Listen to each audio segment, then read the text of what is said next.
another episode of Downtime with Downstar, and today we are here with Dustin Kirn of Audio Tint Lab. Dustin, what up, bro? What up, brother? Bro, you make me feel like a baby child, a little baby wimpy woman, bone, skeletor child, dude. I love it. You know, there's and I'm sorry I have to say this, dude. There is a thing called victim weight. Victim weight? Yeah. What is that? And it's just like it sounds. You're under a certain amount of weight. Let's just say I use 180 pounds as my victim weight thing here. And this is a thing. It's a social media thing. And don't take this negatively. I'm not talking specifically about Frank here. Okay, sorry, but I have to. Go ahead, let's do it. I'll take it. Any real size grown man can have their way with you. Yeah. Under a certain amount of weight, and that's scary. You know what I mean? And I'm not saying like you're a fighter. I get that. You know what I mean? And that's so funny because it's like that. I want everyone to have a certain amount of weight for a dominance thing. You know what I mean? And you never want to feel that way. You know what I mean? And so it's a joke here when I'm saying it with you, but it victim weight. You know what I mean? Like, and then everyone's, and I see this thing, and I saw it all over social media too. It's funny, but it's like, oh yeah, and you could say victim weight. Well, it doesn't matter. I got a gun. All right. Well, now you're gonna shoot someone. You're gonna have in jail for the rest of your life. Guess what?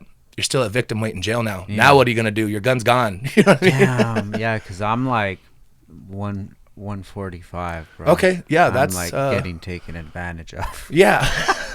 What in all honesty, what is it? Are you nutritioning differently? Are you doing too much? What is like? Is it hard to gain weight? No. Because I've been doing intermittent fasting. Okay. Yeah. I love it. So pretty much every day, 16-hour gaps. Okay.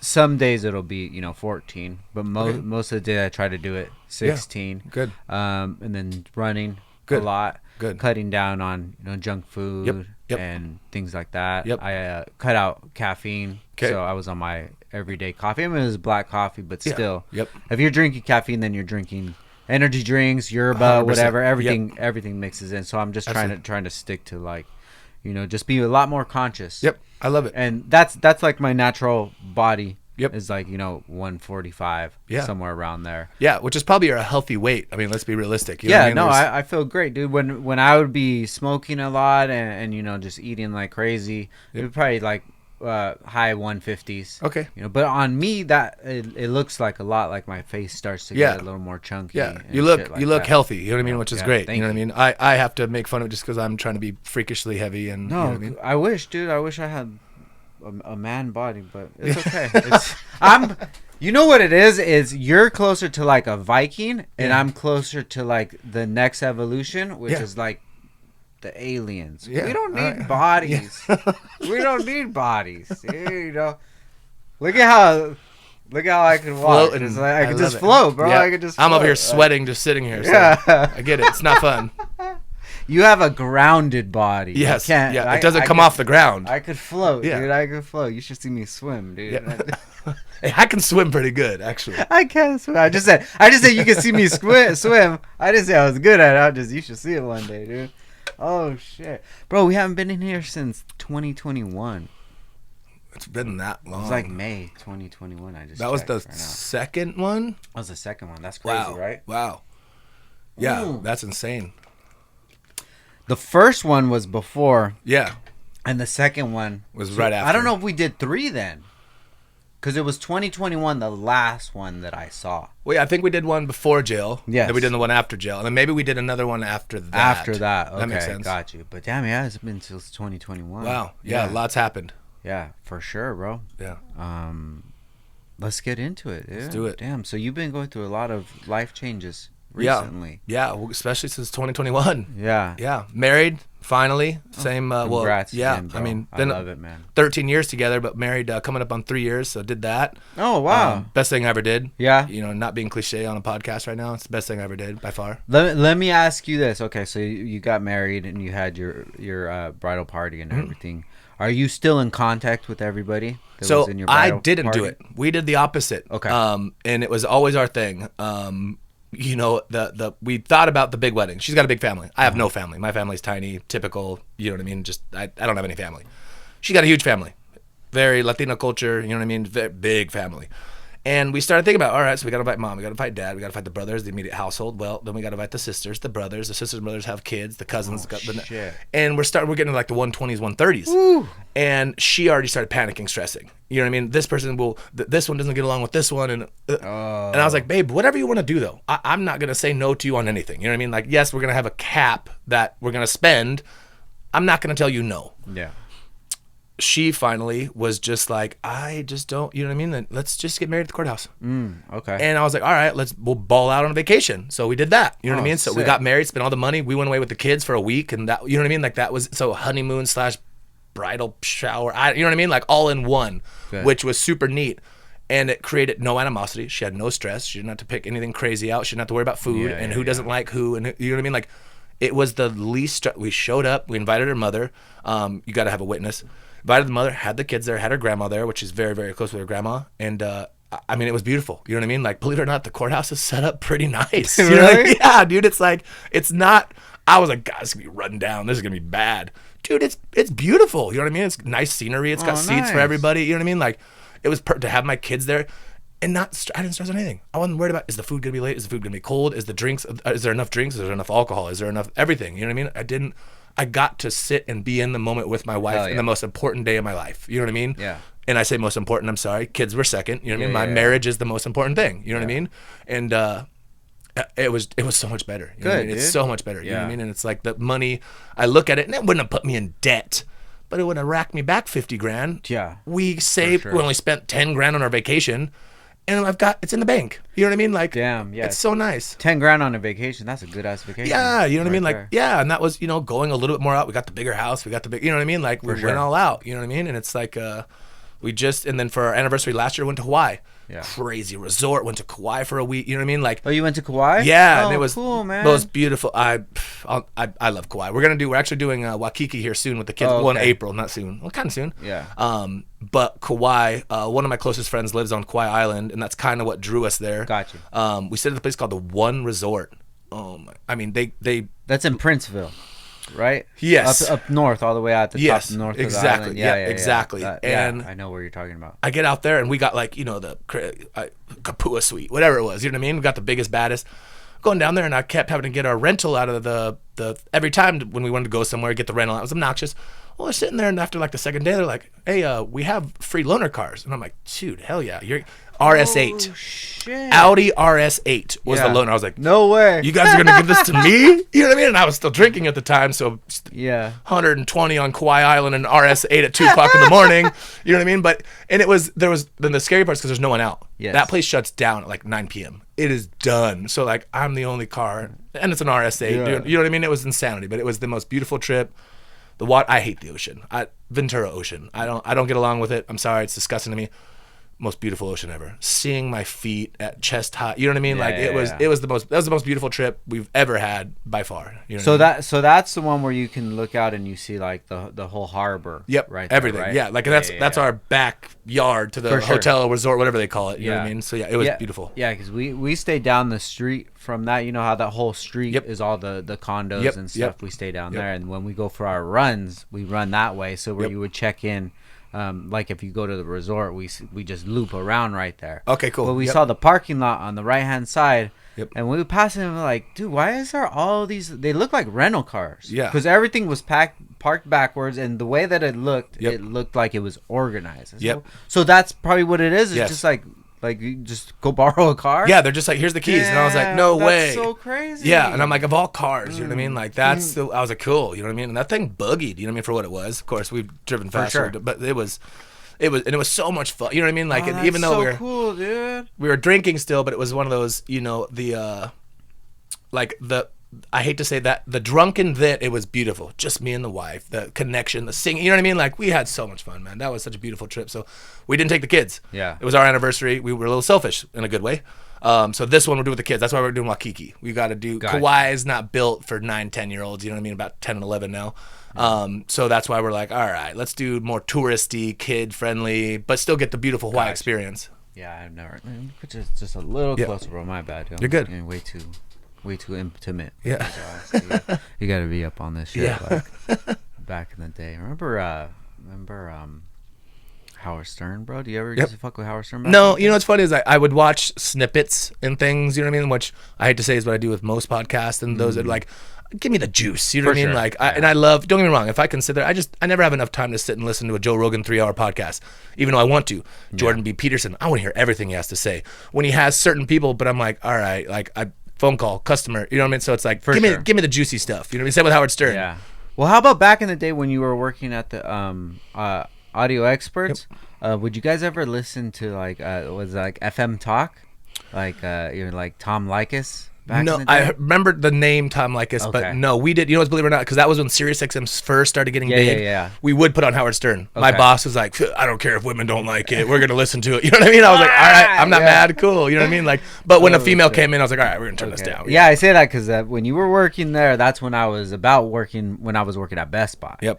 And I would listen to it was FM Talk. I forget what station it was. But there was like a whole lineup. So it'd be like first it would be like Frosty, Heidi, and Frank, and then Danny Bonaducci. Yep, 100%. And then Tom Likas at 3, bro. Yep. So, oh my God, that was like the Andrew Tate of that time, dude. Yeah. He was like the That's brutal. Yeah. first one, bro. Yep. Just be like, just putting women in their place. Yep. Just womanize. Yeah. You know what I mean? That shit is always such like a fine line to walk, because I'm like, yeah, you're right, but then and then fuck them all. They should all just wash dishes and fuck. Yes. And I'm like, all right, a little too far. Yeah, I'm like, and I'm a very, you know what I mean, and I'm not going to go down the Tate rabbit hole.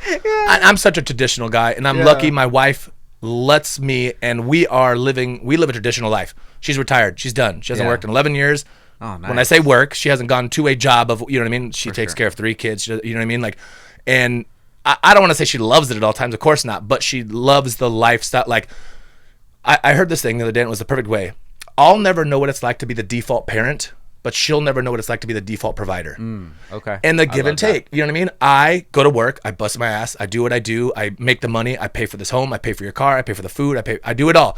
I am able to do that because of what you do. You take care of the kids. You put dinner on the table every single night. You make breakfast every single morning. You do their hair every single morning. You get them ready for school every single morning. Yeah. I don't do that. If she asks for help, like, hey, will you do this really quickly? Of course.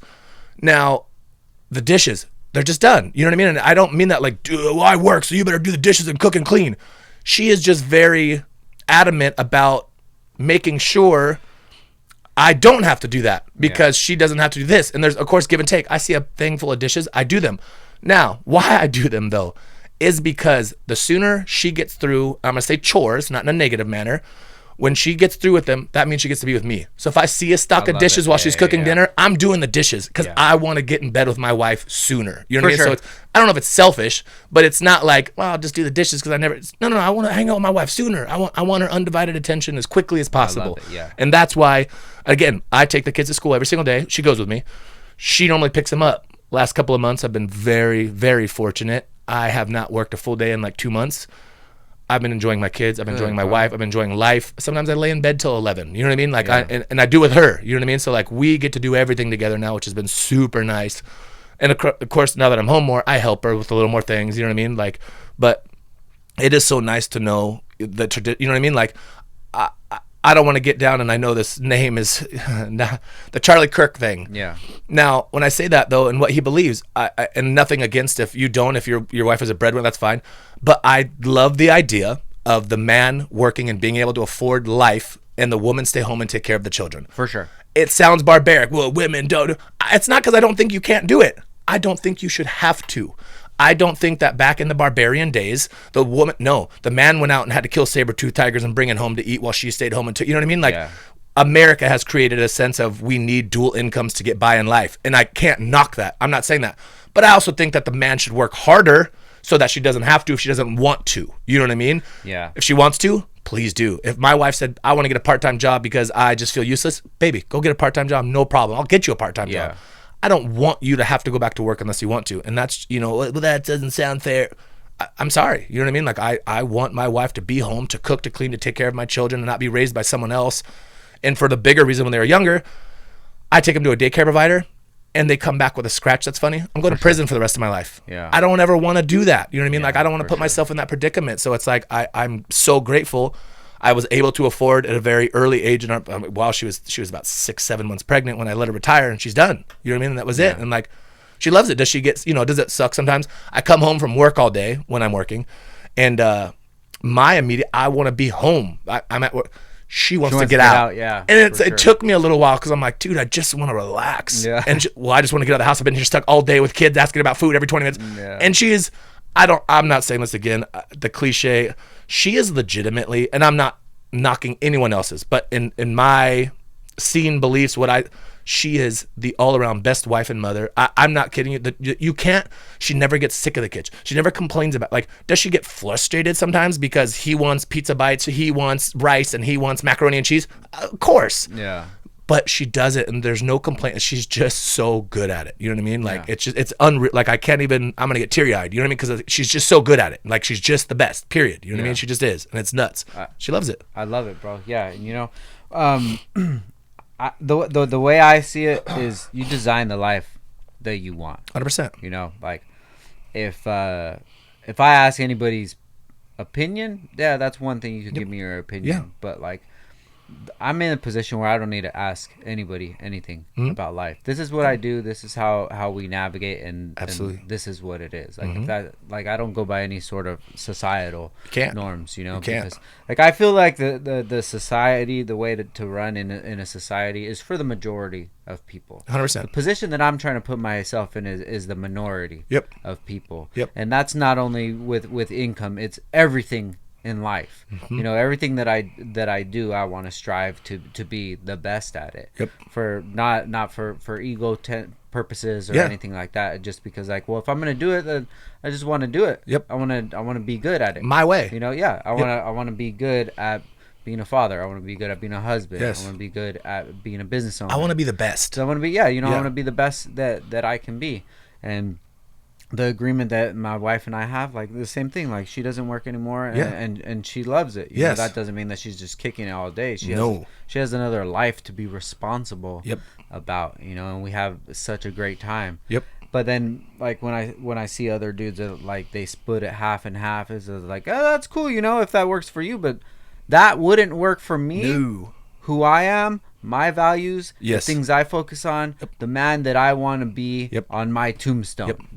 That's not it. It doesn't work for my soul. That's not it. It just doesn't. You know what I mean? And have you noticed that's a new age thing too? Like, first, I don't care if you just, like, of course, my wife, that's a whole different ballgame now. But let's just say I was single, okay? I don't care if I just met you for the first time. I don't care if I think one day I'm going to marry you, or I don't care if there's going to be a second date. I don't know. I would still never let a woman pay. Yeah. I could never. You know what I mean? Yeah, because even when I go eat with friends, I'm like, I don't want this to even be a discussion. Nope. Like, I'd rather just pay for it because I enjoyed having a good time with you. Absolutely. Yes. And then next time, if you're like, hey, I got it. Oh, no, bro, don't even worry. No, okay, hey. I appreciate it. But, like, how could you have that convo to be like, oh, man, this is such a good night. Hey, so how do you want to do this? Like, how freaks could you me out. have That that gives me goosebumps. Yeah. How could you have that convo? Yeah. And it's like you said, I have just a way that I want. It's what I believe in. If it's not for you, I'm not knocking it. You know what I mean? Sure. I just what I believe in. And like you said, I want to be the best father. I want to be the best husband. This grants me the permission and able to do it, is living this life. You know what I mean? I'm able to focus at work. I think about my kids all day. I do. You know what I mean? Not every second, every day. You're lying if you say you do. You know what I mean? Of course, things come up. I don't worry about my kids because I know my wife, and that lets me focus on my business and making more money, which, let's be honest, like, well, money's not everything. I don't know what world you live in. You know what I mean? I'm sorry. You know what I mean? Is it everything? No.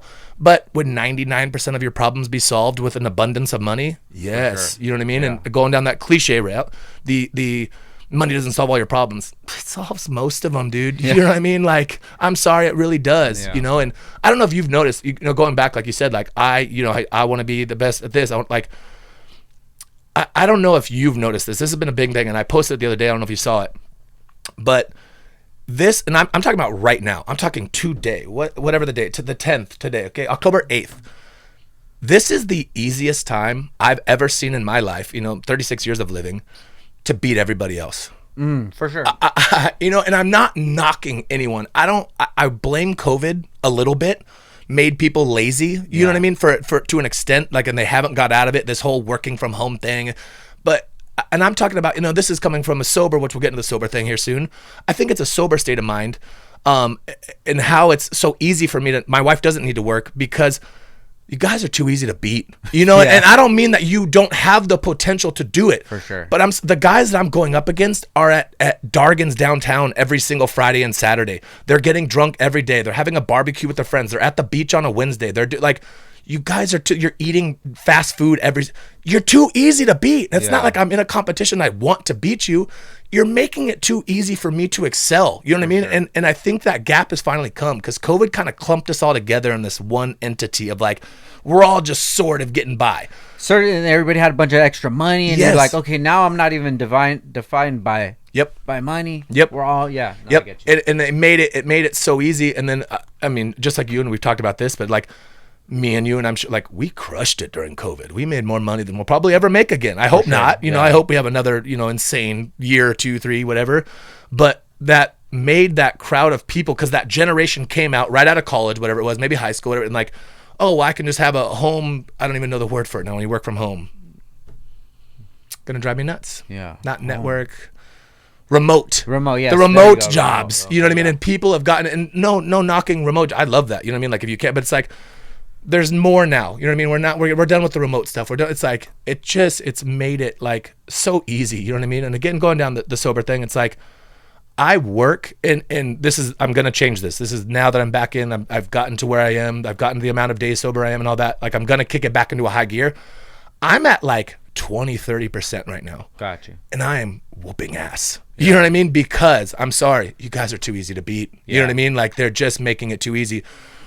I'm not getting egotistical here. Wait till I get to 100. I'm gonna dust you. I'm enjoying the fruit of my loom right now. I'm at home with my wife every single day. I'm pick up my kids from school every single day. The last 2-3 months, like and shout out to Martin, allows me to do that because of the business we built. Me and Martin built. You know what I mean? Like my business, he ran it with me. It's just as much his as mine at this point. Sure. You know what I mean? I'm able to do this because of him, but I'm enjoying, you know what I mean? It's like, would I make more if I was there all the time? 100%, just like you. If you were here 24/7, you'd make more. You love being able to leave and go have lunch with your wife, random parts, you know what I mean? Like, I'm enjoying the fruit of the loom. 9.5 years I've been at this business, grinding my ass off with everything I have. Last 2-3 months, I literally patted myself on the back and I'm like, I deserve this, dude. For you know sure. What I mean? Like, and I love it. Now, I've decided that the rest of this year, starting into next year too, I'm gonna coast the rest of the year. When I say coast, I'm gonna give it more, and not a New Year's resolution, just a fiscal year, money speaking wise. I'm gonna kick it into gear next year, and it's gonna be a different ball. You know what I mean? That means not all day with the wife and kids, but I'm still I get off 5:30. I'm done at 5:30. I'm not gonna work till midnight. You know what I mean? Like, but I'm enjoying it so much. I'm in the best time of my life right now, being with them constantly. You know what I mean? Like we wake up some days and I'm like, let's just not go to school today. You know what I mean? You know what I mean? Like let's just go do anything. You know what I mean? And I'm so grateful I can do it right now. You know what I mean? And like, for sure, it's not a forever thing. Like I said, I'm gonna kick it back into gear, but like I trip out that I'm at 20-30% is the number I put into my head, and I'm still crushing it. Yeah, I love it, bro. And you have that like internal battle where it's like, well, I could be doing more, but the way that I look at it is like I have to put as much value on that time as I put on growing the business. Like there's not for the way that I look at it, whether it's naive or not, is like it's the product we sell is going to be needed. It's not going to be a time where it's not needed. And if that happens, then I'm not even doing my job to make it something that needs to be needed. Absolutely. Like the only reason that this company is still going is because of me and the vision I have in it, and vision. how I display it. You know, oh, you want your car to look like this? We sell this one, you know, connect the dots. But if I'm not doing that no more, then it's not going to go. But like whatever the fuck the dots are, if it turns into not hardware or whatever it is, I'm going to make it happen. But it's like my children are only going to be this age for so long. Yes. You know, my daughter's like 4.5. My son just turned 18. Yeah, it's so wild. Like, he's starting his adult life, but he's still a child. So I want to spend more time with him, more time with my daughter, more time with my wife. And it's just like, well, that's what I have my team here for. Yes. So I could dip out at these times when I need to. Like, why am I stressing so much for what? Like, it's going to get taken care of. Exactly. It always does. It always works out. Anything that you could think about right now from last year, 6 months ago, like, fuck, I was stressing about that. You know, like, I'm going on a trip and like my passport was expired. I'm like, oh my God, I don't know if I'm gonna get it done. Fuck it, whatever. Yeah. If it doesn't come in time, then I just can't go on the trip. Yep. And it came like way sooner. Yep. But I would have spent time stressing about that and worried for what, dude? 100%. Nope. Fuck and it, I love bro. that. Yeah. That's the Oxnard 805 mentality, bro. Yep. That's right. Fuck it. Yeah. Fuck it. Yeah. And it's funny, like the kids thing, dude. That's what, you know. And again, sobriety brought me, man. Like, and I forget the statistic, and I'm sure you've seen it. It's a little bit older now, but it's something like 70%. We'll use 70% of the most time you'll spend with your kids is before they turn 18. Mm-hmm. 70%. They're going to live, let's hope, 80, 90, correct? You mean I think it might be higher. It might be 80. Yeah. But think about it, because they're with you all day, every day. They live with you. You know what I mean? Once they move out, you already lost about 16 hours a day. You know what I mean? So like that's whatever. Let's just say 70% of the time you're going to spend with your children is before they turn 18. Yeah. That freaked me out. You know what I mean? And it was just like, no, you know what I mean? Like, is the business all worth it? Is everything, is the nice house, is it all worth it if like I'm losing? No, it's seriously not. And that's easier said than done. Not everyone has that luxury, which I don't like the word luxury because it's like nothing was luxury about getting here. You know what I mean? But now it is a luxury. I am able to spend as much time with my wife and kids as I want to. I'm going to be with my wife for the rest of my life. I know that. So I'm not off-putting her, but it's like what we do with our kids. It's now. It's not the 4.5 years old. She's going to be 12 before you know. Then she's going to be 18 like that. You know what I mean? It's like, and I was stressed out at Downstar all the time, just doing this, doing that, trying to grow the business. For what? What'd you grow it for? For you and your. Now everything's gone that you were trying to grow it for. And when I say gone, moved out. You know what I mean? Which I don't think 18's. And I don't think 18's a realistic time frame anymore because the price of a house. Like it's not like when me and you turned 18. It's not. I'm sorry. 25 is a more realistic number now. Unfortunately, for sure. And I'm okay with that. 35. I don't care. Stay with me forever, kids. You know what I mean? I bought a bigger house, so you all have your own room. Stay as long as you need to, with the progression that they need to work. You know what I mean? Like I'm not gonna let them be bums. You know, for sure. Yeah, that now that you say that, bro, that's got me thinking about something too. Is you know, I think as society we're so programmed to once you get 18 to like now you're on your own. And that was kind of when my generation are growing up, or my parents, what they taught me, that was kind of like the way. That's when you're a man. Yeah, exactly. But thinking about it now is like I don't want my son to leave at any time. Like if we can all live together, I would want that. And that. Sometimes when people hear that, they think of like, oh, it's because they're lazy or what have you. Like, no, that they're not the same thing. It's like having all the love and everybody in one house. But I would love that so much that we all live together and we have a fucking compound, bro. You know? And if you can build it into a, you know what I mean? Like, of course, living in the same house, having a significant other, you know what I mean? A wife eventually, like that's okay. That's there's time. But I think one, it's too hard. I look at when I moved out the day after I turned 18. It was a promise to my grandparents. My rent for a 2-bedroom, I slept on the couch, by the way, was $1,200. God damn. They were not gonna, you know what I mean? Like our kids are like, and I'm almost, you know, it's funny to think about. I got 3 boys that will probably be able to get their own place. 3 people, 3 income. You know what I mean? That's a good feeling. My boys can probably all live together, get their own place. That's fine when they're ready. That's great. I'm in no rush to get them out. You know what I mean? And I don't know about you. About a year ago, I was looking at my kids and I was like, dude, and you know, we've been over to the podcast. My childhood was rough. It was. I had to mature so much sooner than I should have. Well, I thought that was the way it was supposed to be. So I'd look at my kids and I'm like, dude, at 9 years old, I was cooking my own eggs and making my own macaroni and cheese. And I look at I'm like, I don't even think you guys could make eggs right now at 10 and 11. You know what I mean? Almost 10 and 11. And, you know, I read this quote and it hit me, dude. It hit me like a brick, dude. And it was, you know, and I don't know about for you as well. Like, again, going back to the 18, we got out, you know what I mean? But what it said was that we are letting our kids live a child life that we never had to and never got to because we had to grow up so fast. Don't make your eggs, dude. You know what I mean? Like I'm so glad your mom's able to cook those eggs. I'm so glad you're able to be a child and still goo goo gaga at 11 years old and look at butterflies because your mom wasn't past blacked out drunk on thing, and the only way you would eat is if you figured out how to make your own food.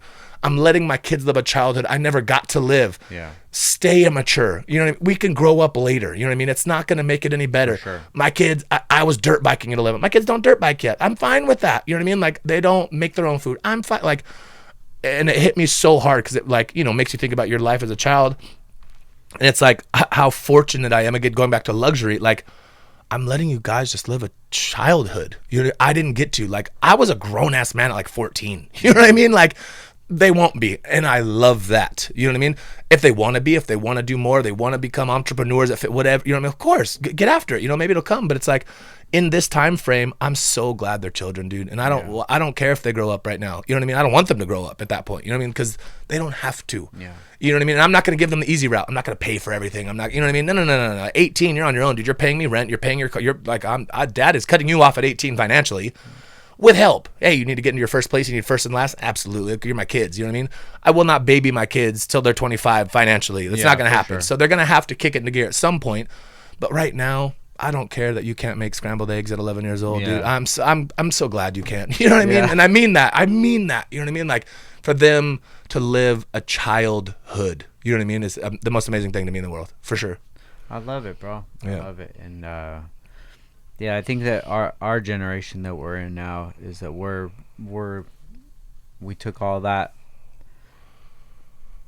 We took all the parents that didn't know what they were doing and didn't know how to parent. Yep. We took that blow and we're like stopping that generation. Yep. I see so many people being able to stop that generational curse. Yes. And being able to, be vulnerable and love their kids and be honest and, tell them like, I don't know what I'm doing right now. I'm trying to figure out, be honest. I'm like so honest with my son. And I know he respects me for it, instead of telling him like, do this because I said. Yeah. Never. He's on his like marketing journey right now, so he's gonna start doing online marketing. Good. It'll never go away. One of these guys, the guys that do the courses and shit like that, one just stuck with him, and bro, I love it. I love it if that motivates you to doing your own thing. Yeah. But then when it comes down to like doing the dishes, then I explain it to him. Instead of saying like, this is your job to do the dishes, you need to do it, I say, bro, if you have a client and your job is to do their ads and you forget to do it, you're losing that client. Absolutely. These things that you need to do, these dishes that seem unimportant to you, or you could do them in the morning, this is discipline. Yes. And discipline is the foundation of every success. Absolutely. So you need to do these things as much as you need to get those ads up. I couldn't agree more. And like telling them that instead of just spazzing out on them and yelling at them and you can't do this, you can't drive the car for this long because like, why are you mad? Yeah. Well, I'm mad because you said that you were going to do something that you didn't do. Yep. And now I can't rely on you. And 100%. I can't let you go down that. You lost the job. Exactly. I can't let you go down that road because then I fail as a dad. 100%. So let's take it back. 2021, you guys got married. Yep. Okay. So paint a picture of what you, because I want to get to where you're at right now, but I want to see like everything that painted it to go to that point. So 2021. You guys get married. We got married 2022. 2022, excuse me. Okay. Yeah, the podcast was 2021. So we got married November 2022. November 2022. Yep. Okay. Yep. So we're coming up on 3 years in November. Married. Okay. What's funny, we actually got married 2 days before our 10th anniversary of being together. Oh, okay. So it's kind of, for a guy, it's nice, simple math. 3 years, 13 years. 3 years, 14 years. Yeah. 4 years. You know what I mean? So it's really, really nice. You know what it was? Is she never thought, when we got together, marriage wasn't even our thing. For me at the time, I wasn't religious, you know what I mean? Which I think marriage is a very biblical thing, you know what I mean? So I guess it never really, crossed my mind, like, you know what I mean? To get married. Yeah. And then at a younger age, because again, we've been together since we were 20, she was 22, I was 23 years old, you know what I mean? We're young, you know what I mean? The marriage lines sounded brutal. Till death do us part, talking about shackles and chains. It's like, whoa, what the fuck? You know what I mean? Like, it just never like crossed my mind. And granted, there was a lot of things too. I was immature. I was doing what I was doing. I was, I hate saying running amok. You know what I mean? I was not a good human being our first 5, 6, 7 years together. You know what I mean? Not in the whole every single day. I had my mess ups. I did my things. You know what I mean? I had some bad decisions I made, and a lot of, I valued her. I didn't value the relationship is respectfully as I should have, of course. You know what I mean? Like Okay. I was young, I was dumb. You know what I mean? I have no excuse for it. You know what I mean? I didn't. So marriage never really, you know, just didn't really cross. I think it crossed her mind, of course, sooner. You know what I mean? And then it came up here and there. You know what I mean? And I think going again, what was part of it. So going to jail for as long as I did. You know, and I hate that it took as long as it did, you know, but being in jail for as long as I was, never missing a visit, never making sure I didn't have money on my books. I mean, you know what I mean? Like I had $80 every week on the dot. I maxed out commissary, not, you know what I mean? She got to see me twice a week. It was supposed to be 30 minutes. I had the juice. So she was able to see me longer. You know what I mean? Not one visit missed. Now, also, I was able to call at certain windows, so which she knew, because I became a worker. I had to work all these crazy hours, but they were timed all the time. It wasn't just random in and out. You know what I mean? I'm not kidding. I think she missed one phone call in 183 days. One phone call. And it was like, I called back 5 minutes later and she answered. I was in the shower, babe. You know what I mean? Like, and it made me grow this like insane amount of love, respect. I finally, and I hate that it took so long, it finally made me realize how perfect of a human she is. You know what I mean? And that's hard to find, especially these days. Good God. You know what I mean? I hear my friends' stories and I don't envy that at all. You know what I mean? So when I got out is when I proposed. Proposal stayed a little while, you know what I mean? A lot longer than I think I would have. And again, the questions kind of came, you know what I mean? Never that I didn't want to be with her. I've never once questioned wanting to be with that woman in my entire 13 years with her. You know what it was? And this sounds bizarre, and this might not hit everybody the same as it hit me. She said, I just want to share the same last name with you and our kids. That was it. That's all she had to say. I was like, I'll marry you tomorrow. You know what I mean? It hit me so hard, dude. Like just the way she said it. You know what I mean? It wasn't, I want your money. It wasn't, I want the business. It wasn't, I want to, you know, it was nothing. It wasn't biblical even at the moment for her. You know what I mean? It was none of that. I just want to share the last name with you and our kids. And it was just, it hit me so hard too. You know what I mean? It was one of those, it was like, oh my God, like you legitimately just want to share my last name, which I hate my last name because of my parents, you know what I mean? But it's like, I'm going to change this last name into a respectable future generation. You know what I mean? And after that, it was just like, and that wasn't the only thing. Of course, I'm in love with her. I want to spend the rest of my life with her. You know what I mean? So then it came, boom, boom, boom. And I still, the religious thing hadn't even come yet. You know what I mean? Even to that point, you know what I mean? And listening to it, reading the pastor, you know what I mean?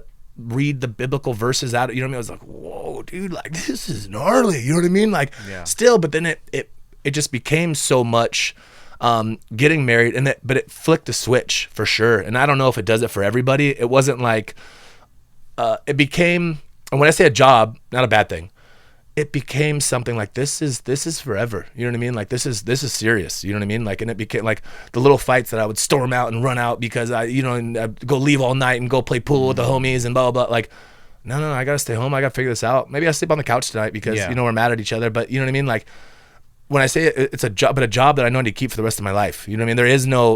There is no saying fuck you, boss. You know what I mean? Like this is we're coming back around together for each other, and I think, a lot of people fail for that reason because they don't. But yeah, that was the biggest thing, man. And again, I sound like a robot, man, but like literally getting married was the best thing I ever did. You know what I mean? And obviously because to her, you know what I mean? I'll never, if she left me today for whatever reason, I'd never get married ever again. I know that for a fact. You know what I mean? I will not. I married the one, you know what I mean? And like, it's so gnarly, like 13 years, like I haven't kept a relationship for 13 minutes, you know what I mean? Like, and I am, again, not exaggerating, dude, like not trying to, because this is going on right now. If this microphone is off right now, like I love her more every single day. And it's no sarcasm. A lot of people say that because they want brownie points a day. I legitimately love her more every day. You know what I mean? It's insane to me. You know what I mean? I look at my kids, I think of her. Look at my business, I think about her. You know what I mean? It's like everything in my life, that's perfect. I can honestly say my life is perfect.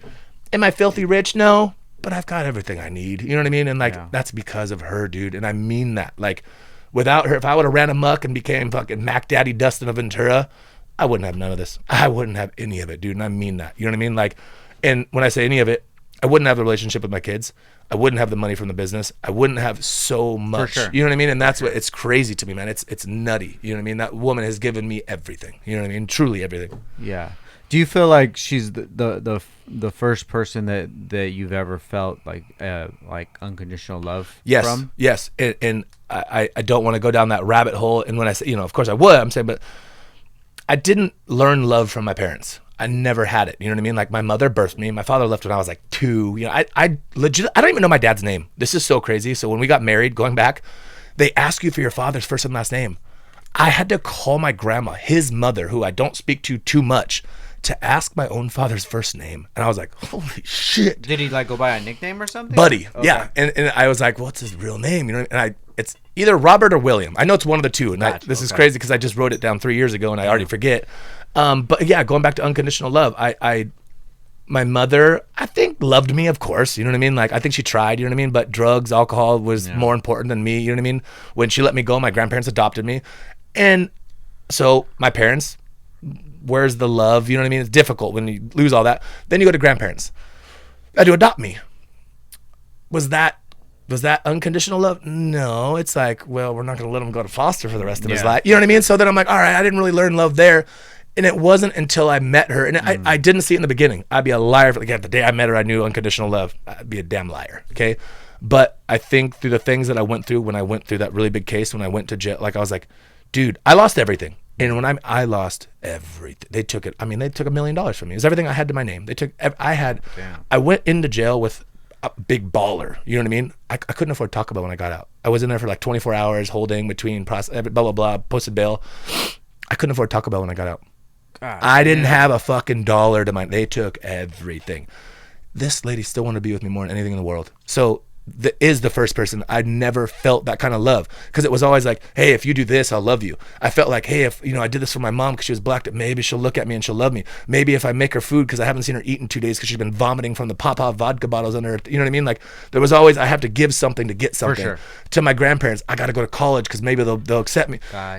With her, it was just like, dude, you have nothing and I love you. And it was like, holy shit, you know what I mean? Like, and then the kids next, you know what I mean, that was the next unconditional love. Like, they don't know anything, you know what I mean? They just love me because I'm dad, you know what I mean? And that's so cool. And granted, I do everything for them, of course, but yeah, she is the first one for real unconditional love, you know what I mean? And I had a relationship before her that was somewhat serious, but same thing. It was, I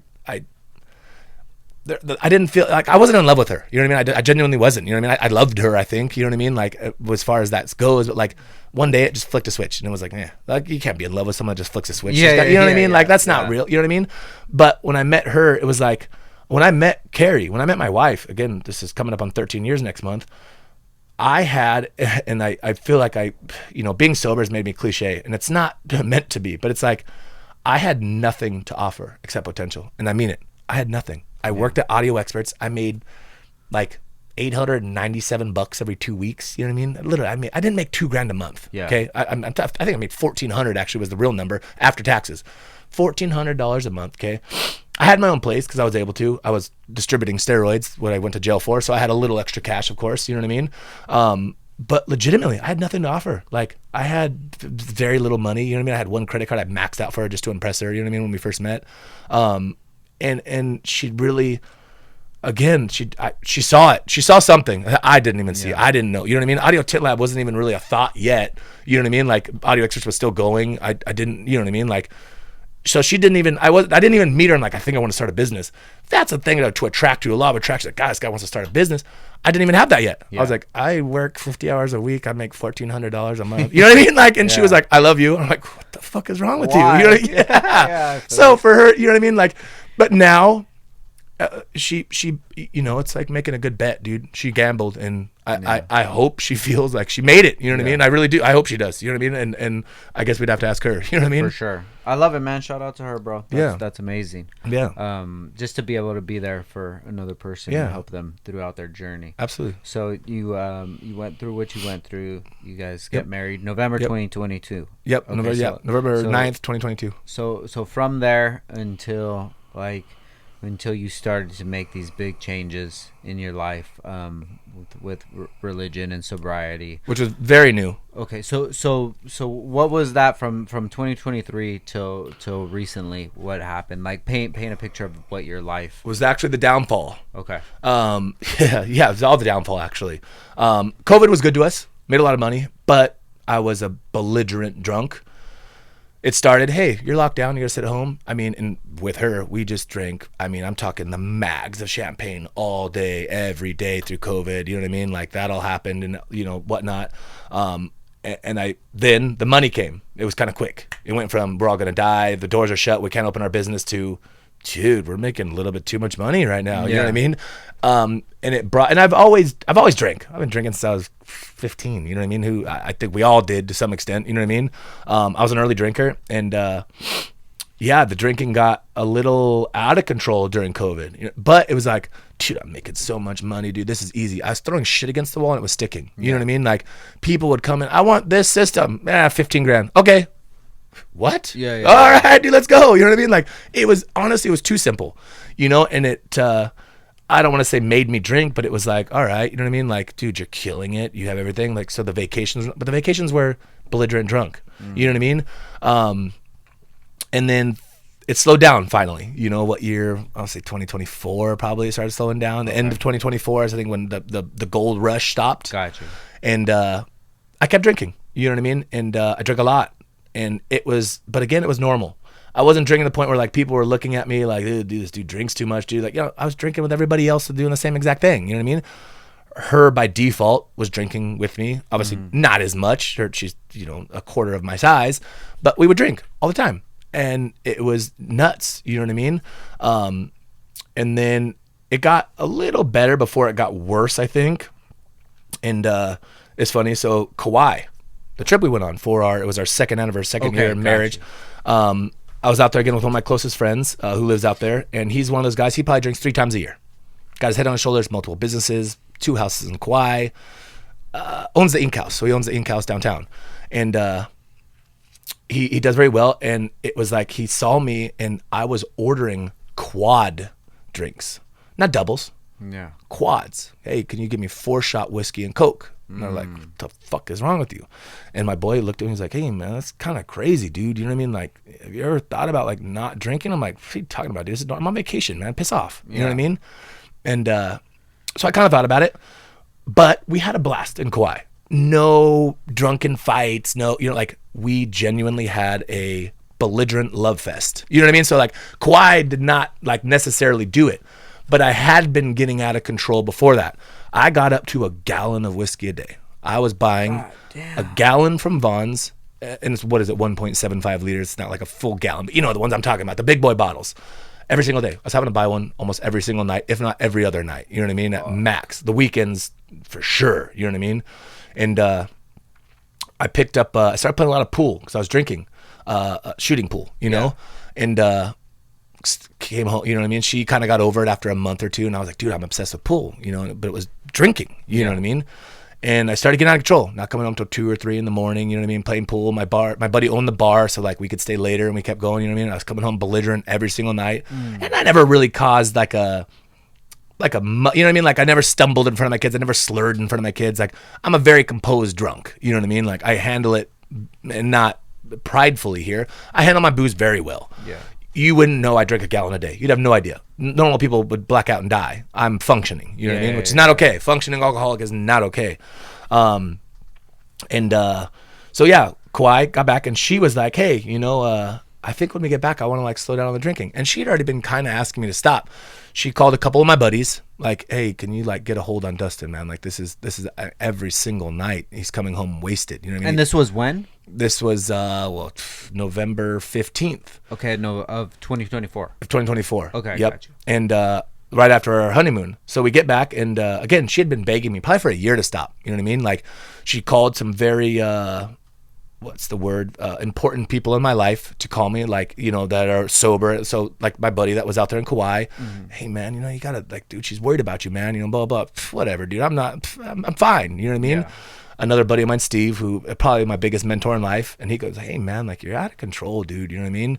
And then a couple other people, you know what I mean? I'm like, dude, I'm like, you guys are, shut up, dude. You know what I mean? Like it's nothing. You know what I mean? Like it's not that big a deal, Well then, dude, I stopped going to the gym like altogether. You know what I mean? Like the booze finally won. I was too hungover to go to the gym ever in the morning. I was hammered by nighttime, so after work I couldn't go to the gym, and developed a big gut, got really out of shape. Sleep apnea came out of nowhere. Like my wife was like, you sound like you're dying. Like I was, you know what I mean? Got the study done. They're like, you have severe sleep apnea. I'm like, oh shit. So get back from Kauai, and I had thought like, okay, like maybe I'll take a break, you know what I mean? A couple of weeks, whatever, you know what I mean? The next night I'm out playing pool, and I'm belligerent, and I was at the bar playing pool. some things happened. Little altercation allegedly happened, and got home that night, and I was super loud on the phone. Something happened, and I called my boy, all macho man, afterwards, like, yeah, I just did this, you know, and thought I was badass shit, and I didn't know the kids had heard me. I went upstairs, and that picture I showed you on the Ring camera, that I'm on the phone, being big dick, you know, I just did this, and I didn't even see that picture for about a month after. I didn't realize it was that bad, and so it looked like you were pushing it. That was just relaxed. Oh yeah, I was 8 months pregnant. God, It was a genuine, and I hate the word dad bod. We can get into that later. I genuinely hate that terminology because it's the worst thing ever. But dad bod, you know what I mean? And I was like, wow, my shoulders kind of just morphed into this one piece, and my shoulders to my bicep just bleh, you know what I mean? And that wasn't even really it yet. You know what I mean? Like that wasn't even the marker. It was just me. Something smacked me, and there was no, you know, everyone always gets a DUI, or they get into a crazy fight with their wife, or their kid cried because they didn't make it to the soccer game. You know, some detrimental, nothing really happened, you know what I mean? And everyone was begging me to stop, you know what I mean? Short of my kids, because luckily they didn't, so I thought, didn't know too much. And so I woke up that day. So November 14th, I went out. November 15th, I woke up. I was like, I'm done. I said, I don't know how long, you know what I mean? But I was like, I'm done. You know, and I think in my head it was like 3 months is what I told myself. Like, hey, if you can hit 3 months, you know what I mean? You did it. You know, you can go back to having a drink here and there. You can control it, you know? Got to 3 months. And I was like, I want to do 6. You know what I mean? Like, I was like, I feel good. I don't feel great yet. You know, as I feel good. I think my body was still fiending, trying to figure out life without alcohol, because work, alcohol. Come home, play with the kids, alcohol. Wake up, alcohol. Work all day again, alcohol. You know what I mean? Like, I didn't know how to live life completely yet without it, you know? And it took a little while. Still didn't go back into the gym yet. You know what I mean? I wasn't ready. You know, I don't know what it was. It was laziness. It was an embarrassment too. I'm the dude at the gym. You know what I mean? For the most part. There's other dudes like me, of course. For sure. Not many. And I was embarrassed. You know what I mean? I was like, I'm not ready for, you know what I mean? I don't. So it was the gym that you're used to going to. Yeah. My buddy owns. Exactly. Okay, another one of my closest friends owns the gym right around the corner. Okay, I got you. And so finally got back into it. And you know, it was one of those things that it was the best decision I made. You know what I mean? So I hit that 6 month mark, and I was like, I'm just gonna go longer. You know, and I wasn't really sure. And I hate to say, I had the intent to probably drink again. You know what I mean? Like, I was like, once I can control this, then I'll have a drink at dinner with my wife. And then just 6 months. I did 6 months. I deserve this. Yes. Gotcha. And that's a horrible rule of thumb, but I mean, it's what worked. And you know, I hit the 6 month mark, and this is, I'm going to fucking cry. I hate this fucking story every time, but this is what did it. So I hit that mark at the time. It was, it was last year, kids' school year. And it was like maybe second or third last day of school. Wife picked her up. I was still working. This is before I started this last couple of month thing where I pick them up every day now too. And she picks him up. And at the time it was whatever. And so the kids get in the car. I was at work. She calls me right afterwards. And I still remember sitting at my desk. And, she goes, yeah, the kids asked about drinking, you know, and like how long it's been. The kids must have been discussing in class, like, oh, my dad, you know, he has a beer every night, whatever, you know, da-da-da. I'm like, oh, they, you know, must have been, oh, my dad stopped drinking. I never told them, you know what I mean? I never sat down like, your dad is going to stop drinking. I didn't feel I needed to. It seemed unnecessary, you know? And so she's sitting there and she goes, yeah. And they're like, so mom, like, how long's it been since, you know, my oldest, how long's it been since you stopped drinking? She goes, oh, and at the time it was like 220 days, whatever, 221. I forget the exact number, but close to the 200 mark. And he goes, oh man, that's so cool. You know, and your friends, you guys, you know, you're not, cause I have a pool table at my house. You know, your friends aren't over drunk and acting stupid all the time, you know, till 2 or 3 in the morning. You know what I mean? You guys were really loud and your friends they acted crazy. You know what I mean? And they weren't like scolding me. They were just like, and again, they were talking to my wife, not me, but they were just saying like, it's so cool that they don't do that. And God, I'm gonna try so hard not to cry here. So then one of the twins chimes in, and he goes, "Yeah, that's so cool." And he goes, "Yeah, fuck." He said, "And Dad, you like playing with us so much more now." I fucking broke. I broke down. I cried so hard, dude. I remember sitting in the office and just hearing that. You know what I mean? It was God. But hearing him say he likes playing with us so much more now. It was like, holy shit. You know what I mean? Like, I've never not loved playing with you guys. You know what I mean? Like, but I realized, hey, Dad, come play basketball just in the backyard. Let me get my whiskey first. And hey, Dad, go hit baseballs across the street with me. Let me go get my whiskey first. And they really felt like I didn't enjoy playing with them. Yeah. That it was forced. And that was the day. Oh, God. That was the day I was like, I'll never drink again. I'm done. I was like, that's it. That's all I needed to hear. And I hate that I got to that point, dude. You know what I mean? Yeah. Like, I hate that my kids had to feel that at all. You know what I mean? Like, it's so brutal. You know what I mean? To hear that. But that was, you know, again, getting back to, I thought I would drink again, you know, if I could do it for long enough. Once I heard that, it was like, never again, dude. Like, and I mean it. I will never sip alcohol for the rest of my life. And maybe when I'm 60, the kids are out of the house, successful, everything's good. Maybe I'll have a glass of wine. I don't know. You know what I mean? But I swear, until my kids are 100% independent of me, I'll never touch it again. I mean, ever. I don't, not a drink at dinner. And it's become so much more. You know what I mean? It's become a health thing now. You know what I mean? I just, that was, I mean, if there was ever a blood oath, that's all I needed. You know what I mean? Like, I'd never cried that hard my entire life, dude. Sitting at work, I had to leave. You know what I mean? And I had to get home and I had to explain to them, like, I'm sorry. And they didn't say it malicious. Like, oh, dad likes, you know what I mean? It was like, it was a genuine outburst of thought. For sure. And that's what hurt so much more. For sure. You know, because it wasn't something I was even responsive of. I didn't realize that was going through their head ever. You know what I mean? So I had to get home and explain to them, like, dude, your daddy loves you more than anything in the entire world. Like, I'm sorry you ever felt that way. You know what I mean? And that's not that big a deal. You know what I mean? It is. Like, you think I like playing with you more now because I stopped like that crushes me. You know what I mean? And I had to explain to them, and like, of course not getting them in trouble, but it was like, look, that's not your dad. You know what I mean? And that just did it. It was done. It was, I mean, I don't know the word for permanent, you know what I mean? But it was like, never again. You know what I mean? Like, it broke me. It broke my wife. I mean, it was the brutalest thing in the world. And that also, which I'm so thankful they did that, because like, I have zero desire to drink. I hang out with my buddies still, you know what I mean? They come over, they all drink. Her parents come over for birthday party, they still all drink. I feel nothing. And it's not like, oh, you know, the kid.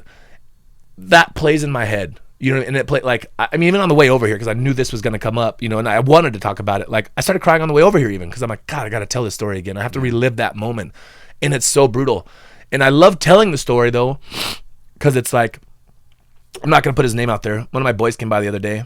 And he's been partying pretty hard, man. Got married really early on, and you know, in his 40s, became single. And he's got a kid who's now 14, and the last about 3 years, he's been running amok. I told him that story. He broke down harder than I did. You know what I mean? And he's just like, fuck. He said, my kid's 14, dude. In the last 3 years, I haven't been to a soccer game. I haven't been to a, you know what I mean? And like, he's like, I'm done. And he texted me afterwards. So it's like, I love this story because it's like, and if you have kids, it's obviously a bigger. If you're single, dude, no kids, have some fun, dude. Drink if you want to. I don't encourage drinking. Like, on a simple health note, I think it's poison now. You know what I mean? Like, knowing it's poison. I take that back. I know it's poison. I'm not, but it's like, dude, if you've got kids, like, I don't think you should drink. You know what I mean? Now, if you're legitimately one of those that can have a drink here and there, okay. You know what I mean? Like, that's fine. You know what I mean? Like, I wish you wouldn't. You know what I mean? But if like, if it's every other night or even every weekend, it's too much. You know what I mean? And it's like, you seriously do not know what you're missing with your kids until you stop. You know what I mean? It's like, and you're never going to get that time back, dude. Not ever. You know what I mean? Alcohol is the biggest lie in the world of normality. They taught us that having a beer to let off steam at the end of the night from a hard day of work is normal. There's nothing normal about it, dude. And I don't care what anyone says. There is nothing normal about drinking alcohol. There is zero. You know what I mean? Zero. No, for sure. I appreciate you sharing that, bro. Like, just hearing stuff like that, I can relate to it in so many ways. In just like when I'm on my phone, whether I'm answering an email or something, just doing something real quick and hearing daddy, and just like not being able to snap out. And then it's so hard. Just like, fuck, man, this person just wants to spend time with me and play and hang out, and I'm doing bullshit. You know, and now I'm showing her that whatever I'm doing is more important than she is. Because she can't even she can't even see in between the lines or think in the gray or not. It's like, do you want to play with me? Yes or no? He said no. There's no because I got to do this or whatever. It's just okay, he doesn't want to play with me because that is more important. That's all they know. I am. And they don't understand that you don't think that way. Of course you don't think that way. You know what I mean? It's like you think, hey, I can finish this and then go. It's like that moment mattered most. You know what I mean? And I heard this thing, and you know, and it's actually gonna go more to you right now, being that your kid's only 4.5 right now. Mine being older now, I think it's still not excusable, but they're getting out of it. But anyways, and it said, kids don't tell you when they're sad or depressed or had a bad day. They come home and they say, Dad, will you play with me? Yeah. And it was like, fuck, my kids every day, you know, and I'm not saying every day they were depressed and they had a bad day at school, whatever, you know what I mean? But it's like, they don't know how, like, Daddy, I didn't have a good day at school today. This guy was mean to me. This guy, they don't know how to tell you. They don't express it. They just, how can I get alone with mom or dad, you know, whatever, how, you know what I mean? Will you go play basketball with me? Yeah. They just say, will you play with me? That's them screaming, I just need someone, or you know what I mean? Like, and when I was drinking, not right now, buddy. You know what I mean? Like, and sometimes I would, you know, I'd make the mental note even when I was drinking, like, yeah, let's do it. You know what I mean? I'll just do it. Now it's not even a question, dude. And do I say it's like 100% I want to every single time? No, man. And I'm sorry, most people say they're lying. Let's be honest. You know what I mean? But like, I'll be in bed. I'll be scrolling on Instagram, and I hate that. I would like to start this thing, no phones in bed. Yeah. I heard, I'm going to get to that. I'm not there yet. I'm not going to lie and say I am.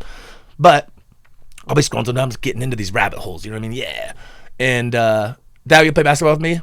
And I'd be lying if every single, but now, every single time I do. Every single, and as long as it's not 8:30, it's bedtime, and they're just trying to get away from bedtime. Of course, you know, sorry, buddy, go to bed. I'm hungry. Yeah. Of course, sure you are. We just fed you. But now, no matter what, and it's so funny because my wife is typically in bed with me scrolling. We're the scrolling king and queens together. Like for sure, sending memes next to your wife, laughing, having conversations while she's in. Even the kids, it's the craziest thing in the entire world to me. But we do it. You know what I mean? Reluctantly, and but she laughs because like she'll see me in like, you know, I'm normally in my chonies. And I'll throw on, I have like, you know, my shorts I wear around the house, and I always put my hat backwards when they ask you to play basketball. Yep. And it's like, I just don't say no. You know what I mean? I just don't say no. You know what I mean? As long as it's genuine. For sure. You know what I mean? If like Mom said take a shower, and you're like, oh, let's go play basketball. All right. Yeah, like, all right. You know what I mean? Of course. You know what I mean? But it's like, that's what, it's so intense. Dude, kids are so intense, dude. You know what I mean? Like the thing, they don't know how to express themselves properly. You know what I mean? And that's what it's like. And I know exactly the feeling because like I'll get a Yelp, I'll get an email, it's like I need to respond. It's business, and a part of me has to say like this business is allowing me to afford the kids. Sure. You know what I mean? But it's like, does it need to be right now? You know what I mean? Yeah, for sure. And it's going back to like you said with your oldest, your son, about the dishes.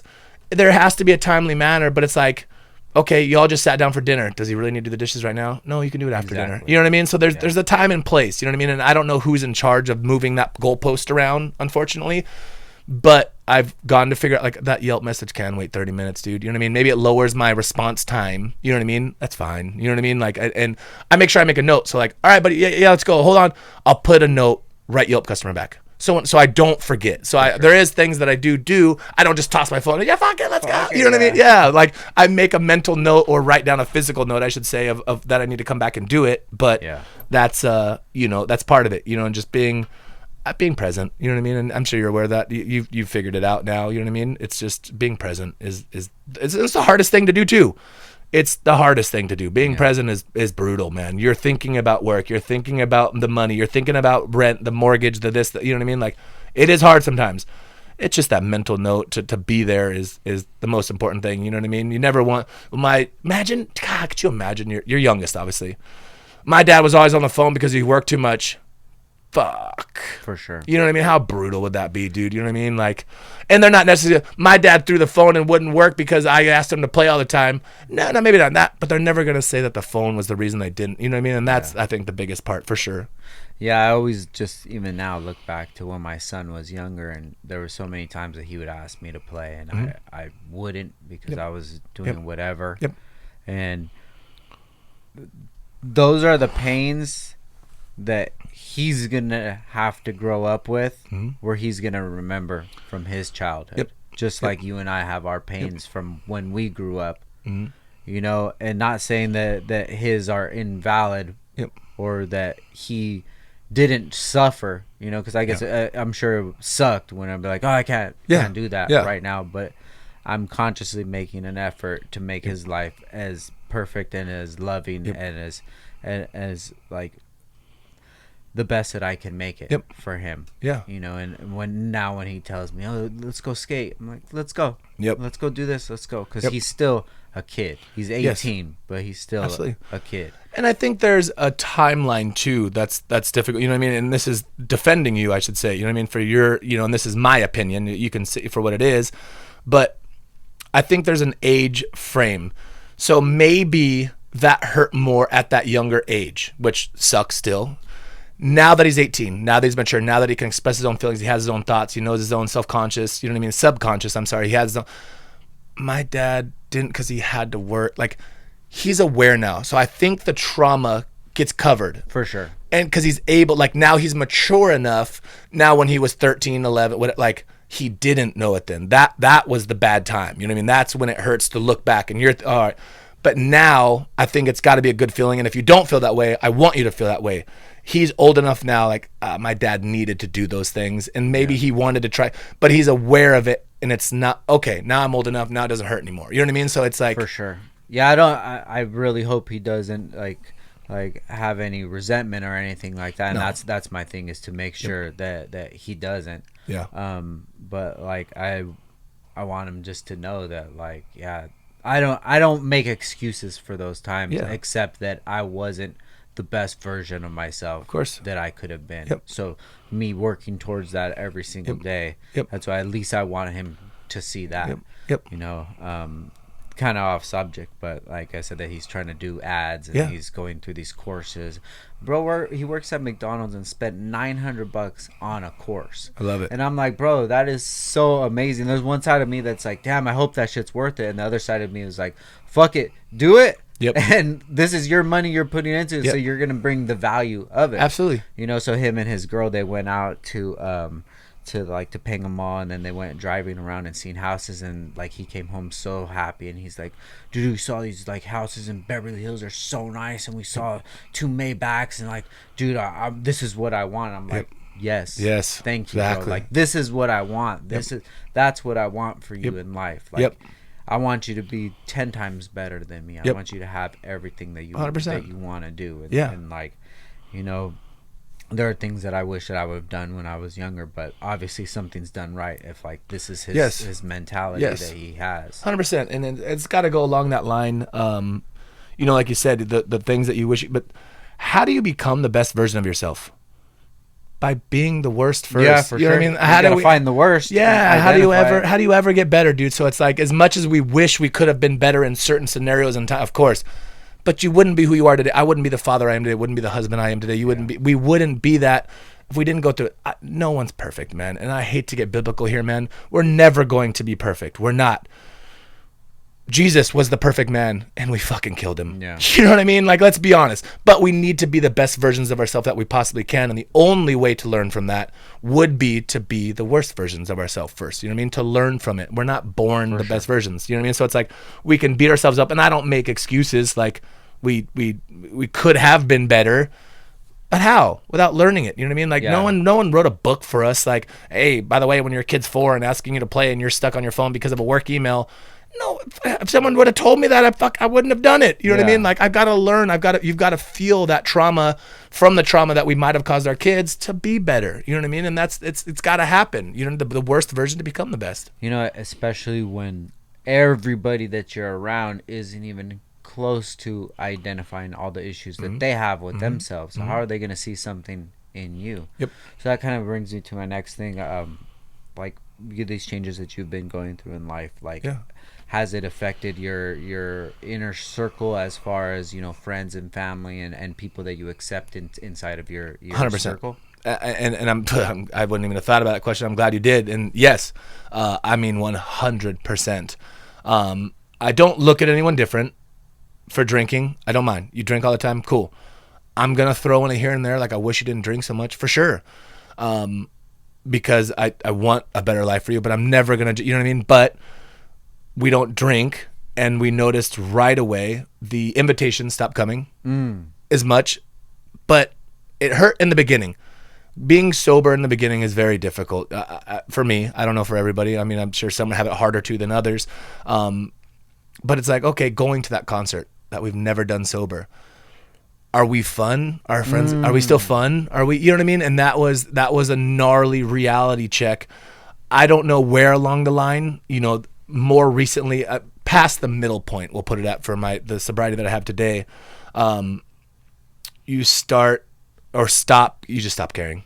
And when I say that, like, of course you love your friends, but I'm cool. I'm glad you didn't invite me because I don't care to drink and act stupid and spend money on, you know what I mean? Like, you start valuing more, and then it becomes so much more. It's like, you really just want to do that all the time, you know what I mean? Like, that's what I looked like, you know what I mean? Like, it almost became easier, and I didn't cut anybody off. It wasn't like, no, I just don't talk to them the same.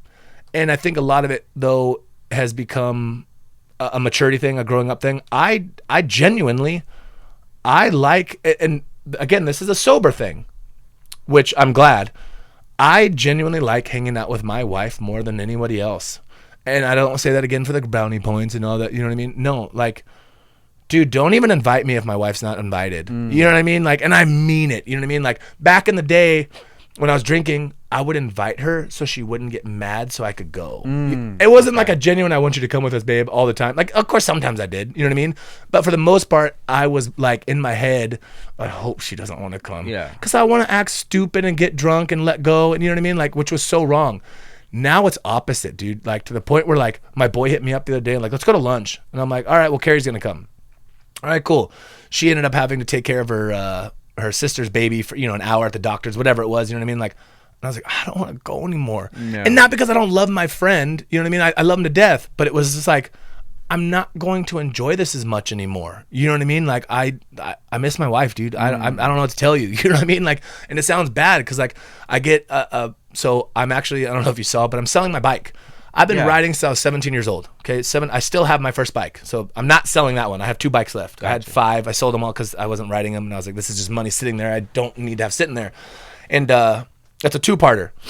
So I'm selling the main one, but I'm 17 years old. When I started riding, though, I was drinking. You know what I mean? I always drank, and it was a way to get out, and it was a way to get away from my chick, and it was a way to go out and have fun with the homies, get into a bar fight, do whatever, blah, blah, blah, blah.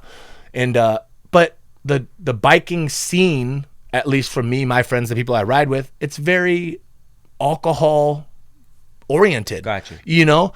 And so I guess it goes down to the point where it's like, first it started, you know, once I got in the closer relationship with my wife again, after marriage, I hate to say, I was always closer, but you know what I mean? When it came more, I was like, I don't want her on the bike with me. And that was for my kids thing. Something happens, everything my kids have on one bike. Freaked me out. Sure. So she was like, I'll just follow you guys in the truck. And she would come, you know, I would ride, whatever, she would follow behind us. Drinking. I get on my bike and drink, you know. And then I don't know, it hit me like 2 weeks ago. And obviously sober at that time, long time now, over 300 days. And I had like this epiphany, and it was like, it's selfish getting on your bike. I'm sorry, I love riding. So I was 17 years old. I've got hundreds of thousands of miles of seat time on my bikes. You know what I mean? If something happens to me, and you know what the thought was? And I tell all my boys this, and they were like, I respect that. You know what I mean? Like, they don't even knock it. A couple of people are like, come on, dude, so your happiness. The thought of my wife having to go back to work to barely get by freaked me out. I was like, I'm done. I like riding my bike so much, but I was like, the fact anyone could just T-bone me and kill me in a second. And it's a couple of the homies, oh, well, you could cabin in your truck. It's not as likely, dude. If I get T-boned in my truck, I'm probably gonna live. You know what I mean? Get T-boned on my bike, I'm dead. I'm done. And the thought, like, I know this sounds a little bougie, but it's like, dude, my kid's having to go to public school instead of private because my wife can't afford it while she's back at work 50 hours a week. Sure. Like, I'm like, dude, that just kills me. You know what I mean? And this was the big ticker. And this is the funniest part, that it came afterwards. So I will say 99% is the selfishness thought of, if something happens to me, I got a nice life insurance plan. How long is that going to last them in this day and age? Not very long. And then, you know what it was? Since I went sober, I hadn't been riding much. And I didn't really think anything of it. I was like, I'm focused on business, you know what I mean? Like, I'm sober, I'm focused on the gym, I'm focused on my food. The bike was just a second thought that I just never really thought about, you know? And then I took it out this is about a month ago. Went over to my buddy's shop, jumped on the freeway. I was like, I'm just going to bang 120. I got to feel it. You know what I mean? I got a little bit of adrenaline. Semi-truck pulls over right in front of me. I have to swerve, you know, and it wasn't like near death. It was just, you know, had I not moved, it would have hit me. That's fine. But it wasn't, I've been in worse situations. Stopped by my buddy's shop, coming back, and literally, I'm obeying every law. Okay, literally just law-abiding citizen here, legitimately. You know, not doing burnouts and craziness and doing 100 down city streets. You know what I mean? And a car pulls out right in front of me. And you know, we'll go down the religious thing in a little bit, but I locked up front rear. I'm not kidding you. My bike, I you know, and this against some people's beliefs, that's fine. God took my bike. I locked up. It was not because I'm a good motorcycle rider. I'm a very good motorcycle rider. It was not. My bike, I'm not kidding, just did this around this car. And it, you know what caster wheels are? It felt like my bike, you know, like floor dollies. Oh, yes. It felt like my bike went on a caster dolly. Literally just, and it just scooted me over. I missed that thing by 1 inch, doing about 45, 50 miles an hour. I don't know if I would have died. I would have broken half the bones in my body, though, for certain. Yeah. I got back, and I was like, that fucking sucked. Kind of shaky, adrenaline, you know what I mean? I'm like, I might not have seen my kids for a couple of weeks, you know, stuck in the hospital, you know, business would have went, blah, blah, blah, you know what I mean? And then I was thinking about the whole ride. I was like, I don't enjoy this. And this is where it's fucked up. I don't like riding my Harley sober. And that was the last 1% I needed to put my bike up on Instagram and sell it. I don't enjoy riding my motorcycle sober. And it sounds awful. But when I get on my bike, it's because I'm fucked up, dude. I'm whiskeys deep, you know what I mean? Like running amok. Like I would allegedly jump on my bike sometimes, do a donut in front of a cop just to run. You know what I mean? Allegedly. And it was just an experience. It was adrenaline. It was a joy. It was like you know what I mean? I don't enjoy it. I jump on my bike now and I'm like, this is kind of boring. You know what I mean? Like it's just not the same feeling, man. And I don't think that's a good thing or a bad thing. You know what I mean? Like it's kind of weird. You can't enjoy your bike without being drunk. I just don't. You know what I mean? Like some people don't enjoy sleep without smoking weed. I don't. You know what I mean? Yeah. It's like it's a thing. You know what I mean? Like I'm not saying it's normal. It's not normal. But that was it. You know what I mean? Was just. Well, sometimes it's a package deal. Yep. Like, do you like to build cars because you like to build cars, or was it you were doing it with your friends and everybody was together and you were at everyone's house and you go meet here and go eat and then cruise out and get donuts at night? Like, what is it? You know, it's the bike was a part of it. But it wasn't the entire entire. Was it the friends and not giving a fuck and drinking and the alcohol was the tool. The alcohol was the tool for the fun for the bike. Yeah, I took the tools away, and it just doesn't work. For sure. You know what I mean? And it's funny because you can't just because you're happy and your wife and your kids and you're doing the good thing and you can't let them take away all your happiness. I'm like, I do not enjoy being away from my wife and kids anymore. I don't. You know what I mean? Like, if my wife, which I don't agree even should happen. I don't know if it's ever happened. I don't know about you. I don't believe in boys trips. I'm sorry, dude. Call me corny. Call me whatever you want, dude. I don't give a flying fuck, dude. I that's fine. I don't think that's normal. You know what I mean? Now, bachelor party, maybe to an extent, but let's be honest. What happens at bachelor parties? It's never good. You know what I mean? I just do not enjoy stuff without my wife and kids. You know what I mean? And I mean, and it's a sober thing. You know, because before I was saying I don't want to get fucking hammered with my kids and play pool. You know what I mean? Like, it just being sober made me enjoy just being around my wife and kids that much more. I always love being around my kids, you know what I mean? But it's different now. It's genuine. It's wholehearted. It's wholesome. Yeah. We just went on this trip to Templeton, Tascadero. And we got this beautiful Airbnb. I got to send it to you, by the way, if you ever want. Just the most insane house ever. I mean, fucking cartel leader for sure owns the house. You know what I mean? Like, there's no way it's not. You know what I mean? And it was our first like real big trip, like sober. You know what I mean? This is 3 months ago now or something. You know what I mean? It was the most simple trip we've ever done. There was no real reason. Like, we were just like, we want to get away. Let's find a nice Airbnb and just get away. There's nothing to do in a Tascadero. Like, there's no, you know, there's nothing. You know what I mean? Whatever. And but the wife wanted to go whale watching. That's why we ended up down there. And I was like, dude, I'm not driving 3 hours to go see whales and then drive home. Sorry. Like, I don't even want to see these stupid whales, but she wanted to. You know what I mean? Yeah. So we went whale watching. But dude, we got into this house, and the house had a lot to do with it. Cows start walking up. We were on like, must have been 100 acres. Like, once we got to the fence line, it took us 15 minutes to get to the house. Oh, wow. Like, insanity. But being sober, again, the first real trip sober, it was the most wholesome thing. Like, every second with my kid. Dad, get in the pool. Dad, get in the jacuzzi. Dad, let's do this. Go, like, petting the cows, taking pictures of my wife, watching the sunset. I've never watched a sunset in my life, dude. That's cornball shit to me. You know what I mean? Like, you know, and now it's not. You know what I mean? Like, the wholesomeness of sobriety is insanity. You know what I mean? And it's so nuts to see it. Damn. So have you seen yourself in conflict with yourself from things that you believed in that were part of your foundation, and now you're having to question it all and say, like you just said, like, oh, sunsets, that's like corny. Then are you looking at yourself like, damn, now I'm a pussy, and it's like, no, this is who I am now, or like, are you having those kind of internal conflicts? Identity crisis, you know what I mean? I think is the and I'm not saying that's a good way to put it. I don't, you know, and if I am having one or whatever, has like, and you know what, I think when a lot of people go sober, that's what, like, because going sober, I hate when people go sober and then go down the religious route. Got you. It drives me nuts. Addicts, the religious route, you know what I mean? Like, I don't, but now I am that guy, you know what I mean? Yeah. So it's, and I don't want to say I'm different from them. They did it for different reasons, and their reasons is wrong. I don't know what the reasons are. You know, I hope it's as genuine as my reason. You know what I mean? But I have changed into a different person. But I love the word genuine. I genuinely love who I am now. You know what I mean? Like before, I don't want to say I didn't before. You know what I mean? Like being the drunk guy, being the fun guy, being the party guy, being the money guy, being the trips guy, whatever it was. I like this guy so much more. And I think the more I even think about people questioning it, like, damn, he's corny now, dude. All he wants to do is kick it with his lady. Like, what a dork. Like, I think it makes me happier. Yeah. Like, yeah, dude, I am that fucking cornball. I want to be up my lady's ass 24/7, dude. I want to wake up with my kids every morning and play with them. I don't want to do shit without them. I don't need a night away from the kids. We have date night still. Me and the wife, like, we do need a night away together. That doesn't mean to get away from the kids. It's so we can focus on each other. It's not like no kids, this is so nice. No.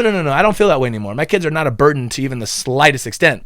But in my opinion, and some people won't go against it, the Andrew Tate way, my wife is the most important. She's first. And my kids need to know that too. You know what I mean? My wife is number one. You know what I mean? And I hate to say I love her more than my kids, but I have to. Yeah. You know what I mean? Like, I must love their mother more than, you know, and it's right underneath, you know what I mean? Sure. It's a 0th of a millionth of a percent, but I need them to know that too, that mom comes first. You know what I mean? And that's the date night thing, or getting away with, like, again, it's never to get away from them, but it's like, you know, the only ones that question it or to say dorky, like, and you know, and I'm not saying I'm macho about, you know what I mean? But like, no one's gonna say to me, I'll hit you in your chin. You know what I mean? But like the ones that I know probably feel, say it and think it in their heads, like this dork, you know what I mean? They would a simp, whatever.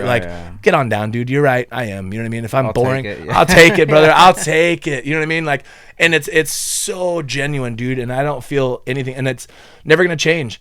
And I don't know how you feel about you. Like, do you ever hear people say like, "Oh my God, my wife's my best friend"? Like, shut the fuck up. You know what I mean? Dude, she is my best friend, man. And I fucking mean it. You know what I mean? Like, a lot of people try to say that because they're trying to fix something in their marriage or make people believe that it's better than it is or whatever. Dude, no, like the memes I send now go to my wife. Yeah. You know what I mean? Like, whatever it might be, like, she is my best friend, dude. And I mean that so wholeheartedly. Like, I want to do everything with her. You know what I mean? Like, and I'm so lucky. My obsession, again, which it has been for the last 12, 13 years, is weightlifting. You know, I'm not going to use the word bodybuilding, but that is technically what it is. You know what I mean? She does it with me every morning. Oh, nice. You know what I mean? Like, and it's she enjoys it. It's not like, well, he's doing this and I have to do it. Yeah. No, she's a bigger health nut than me now. You know what I mean? Like, we get to enjoy that together. Like, everything I like doing and enjoy doing, like, and even if I want to play pool, which she's never really liked, it's not a women's sport. I hate to say it. You know what I mean? But like, I'll play with you. Yeah. You know what I mean? Like, there's just nothing that I can't do without her. You know what I mean? Like, I'm not into like hot rods anymore and drag racing. Like, I think it's cool and I love badass cars and I love seeing everything, you know, all of those cars, you know what I mean? But it's like, I don't have a hobby that she can't be included in. You know what I mean? Like, I don't enjoy it. You know what I mean? It's like with her, you know what I mean? Like, it's nuts. Like, our food, you know what I mean? Like, down to our food together. We do our same food. She's on counting her stuff now, like you know what I mean? Like, we've taken it, we do everything together. And it's like, but it's so real. It's not like, well, because she's doing it, I feel like I'm going to do. No. Like, we want to do the same things. You know what I mean? It's insanity. Like, and she just is my best friend. You know what I mean? So it's like, I hate saying it because I never want to discredit my friends or push them away. But it's like, the friends that I have left, the real ones, you know what I mean? Like, I don't have to talk to you for 6 months. For sure. You know what I mean? I just don't. And if I need to, there's something wrong. You know what I mean? Like, I'm sorry, but if we have to talk every day to maintain a friendship, dude, then we probably weren't really friends to begin with. Yeah. You know what I mean? Like, Bobby, you know, one of my closest, I talk to him maybe twice a year. But every time I see him, it's like the first time. We never stopped talking. You know what I mean? Like, and those are the friends now that have come. You know what I mean? Like, in 6 months is a little drastic, but like, I don't talk to some of my closest for a month sometimes. Yeah.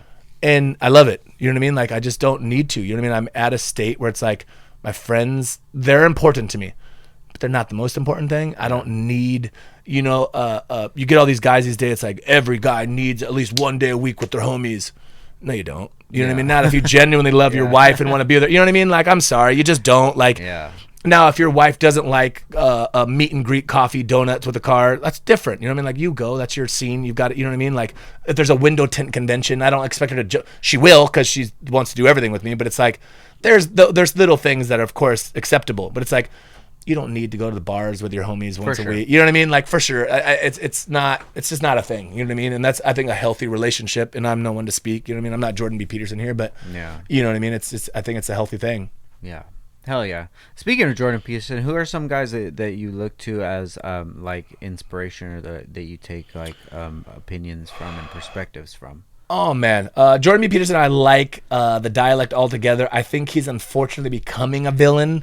And he's trying to turn himself into a villain a little bit, you know what I mean? Which I get, because a lot of things he says are, I don't know if criticizable is a word, but they can be criticized.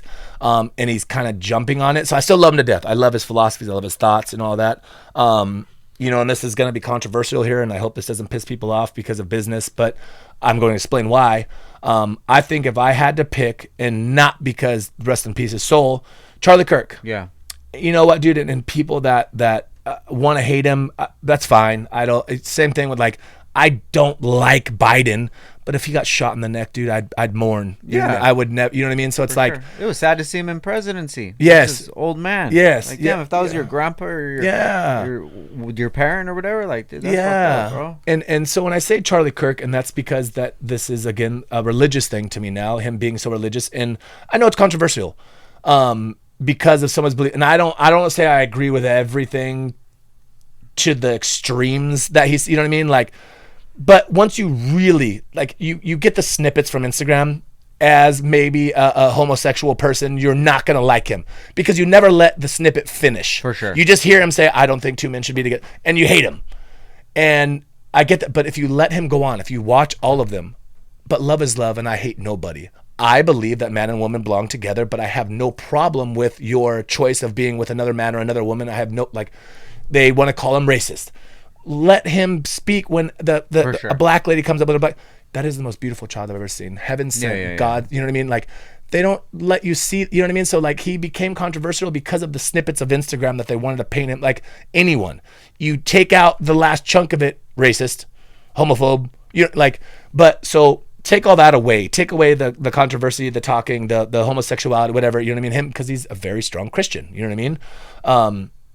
His values align with my life. And again, I wholeheartedly mean I could care less about homosexuality. Whatever you want to do, get on down. Trans, I don't care. And I mean that. Don't come near my kids. If you're born a man, don't come into my bathroom don't go to a female. You know what I mean? Like, I have a line. I'm sorry. You know what I mean? Like, I do. It doesn't bug me. You know what I mean? I don't care. You and your boyfriend, get on down. None of it, I mean that. It does not bother me. Homosexuality, transgenderism does not bother. Like, keep it away from my kids. Keep it out of Disneyland. You know what I mean? Is my whole thing. But what he stood for was a man should work hard enough the woman doesn't have to work. A man's kid should be one of the most important things, but his wife should be the most important. Living in God's image, living for God, the word of God, believing in God. You know what I mean? Charlie Kirk is by far the most influential man in my life, and forever I think will be. You know what I mean? I didn't disagree with a thing he said. You know what I mean? And again, he was speaking biblically, which is difficult because, like I just said, by the way, I don't care about homosexuality. I just don't. Literally, it means nothing to me. Get on down. Love is love, and I mean that. Yeah. But when someone that strong is so biblical and religious, that he cannot condone it. You know what I mean? So like I said, there's some things that I have to push out from my belief system, take him outside of that Instagram realm, and I believe in everything that he does. You know, following God, loving your wife, loving your kids, working hard enough so your wife does not have to work, following the word of God. You know what I mean? Like, Charlie Kirk is by far the most influential. Like, he didn't drink. Charlie Kirk didn't drink. You know what I mean? And that is one of the things. He wasn't the reason I quit drinking, but it's like, you look at what he believed in, who he was as a man, as a father, as a husband. It's like, how do you knock him, dude? You know what I mean? Like Trump. All right, dude, we could go on all like Trump, you're a little extent, brother. You know what I mean? Like I get that for sure. I don't know if that's someone you would ever say I want to be just like him. You know what I mean? For sure. That's a hard one, but I Charlie, man, that crushed me, dude. I'm not kidding. I have never in my life. I'm not one of those celebrity dudes. I don't care. Like I just don't like it. God, this sounds so brutal saying. If Trump got assassinated, okay, the bullet actually hit him, I wouldn't have cried. Yeah. And I think the man's great. I love him, but I love Biden. I love, you know what I mean? When I say like I love humans, I don't know what it was when Charlie Kirk passed. So what I'm saying, I'm not like a celebrity stuff. Like if Jason Statham died today, okay, he died. Like rest in peace of soul. I'm sorry he's gone. You know what I mean? But like it wouldn't. I cried really hard when Charlie died. You know what I mean? And I couldn't explain why. And going down, this is what it is. No sarcasm is what. And I was already getting into it with sobriety. I was already starting to open up because I was like the complete opposite. Like I was borderline satanic. And when I say that, I didn't like pray to the devil. You know what I mean? I just believed in like, this guy got shamed for sinning, and they're like, let's just call this guy the devil, and everything bad is the devil, and everything you do is wrong is the devil, and we're just gonna blame this thing and call it the devil. And it was like, maybe he just was maybe he was an entrepreneur. You know what I mean? Yeah. Like maybe he was just different. You know what I mean? And so I didn't know. And then I can't explain it. When Charlie passed, that was the day. And again, you know, when I used to hear people say this, it made me, and I hate the word cringe, but unfortunately it's a real word that before it became cool.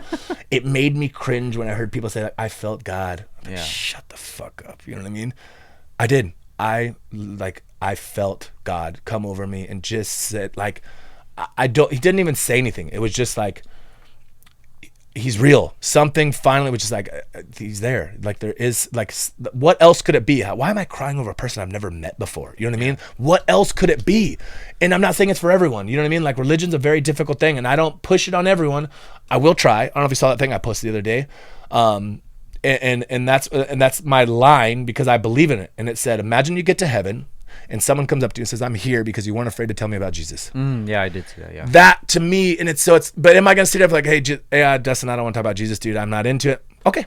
Yeah. That's it. I tried. And it doesn't bug me. I don't look at Frank any different. I don't look at Bob any different. I don't look at anyone any different. You know what I mean? But it's like, I feel like with Charlie's passing, it was like, I'm going to pass this on to you, Dustin. And I think that you can show everyone, because as atheist as I was, you know what I mean? And I mean hardcore, you know what I mean? Like I'm pretty sure I've said fuck God before, which freaks me out now. You know what I mean? Like it's like, I think like a torch passed and it was like, look, I'm gone. And I think it passed to hundreds and hundreds and hundreds. For sure. Yeah. But it just said like, keep passing God's word through me. You know what I mean? Like I really believe, and I really feel it though, man. It's not like this thing, oh man, I'm sober, dude, and so I'm gonna turn to God to stay so.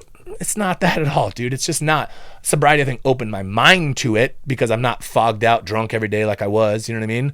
And so that was the biggest thing, and that made me follow him, I think, even more, which is sad. I think that's how it always goes. You know, we always love celebrities once they die. It's like, what about when he was Nipsey? Yeah, Nipsey. Come on, man. You know what I mean? Yeah, it's just, and it's sad. You know what I mean? But I think there's a greater purpose to his passing. And again, biblically speaking, I think the reason God took him when he did. You know what I mean? Yeah. Like there's something bigger, a wave of something is coming. You know what I mean? So I genuinely now like I want to live a life like Charlie Kirk. You know what I mean? And I mean that. You know what I mean? And it's not for everybody. And like I said, I don't agree with all of his things. Don't over here and try to cancel me over this. You know what I mean? I don't agree with everything, but it's like for the man he was, the husband and father, I want to follow. You know what I mean? And I mean that, you know? Yeah. I love it, bro. Rest in peace, Charlie Kirk. Yeah. Man. He was very influential and he was very good with his words.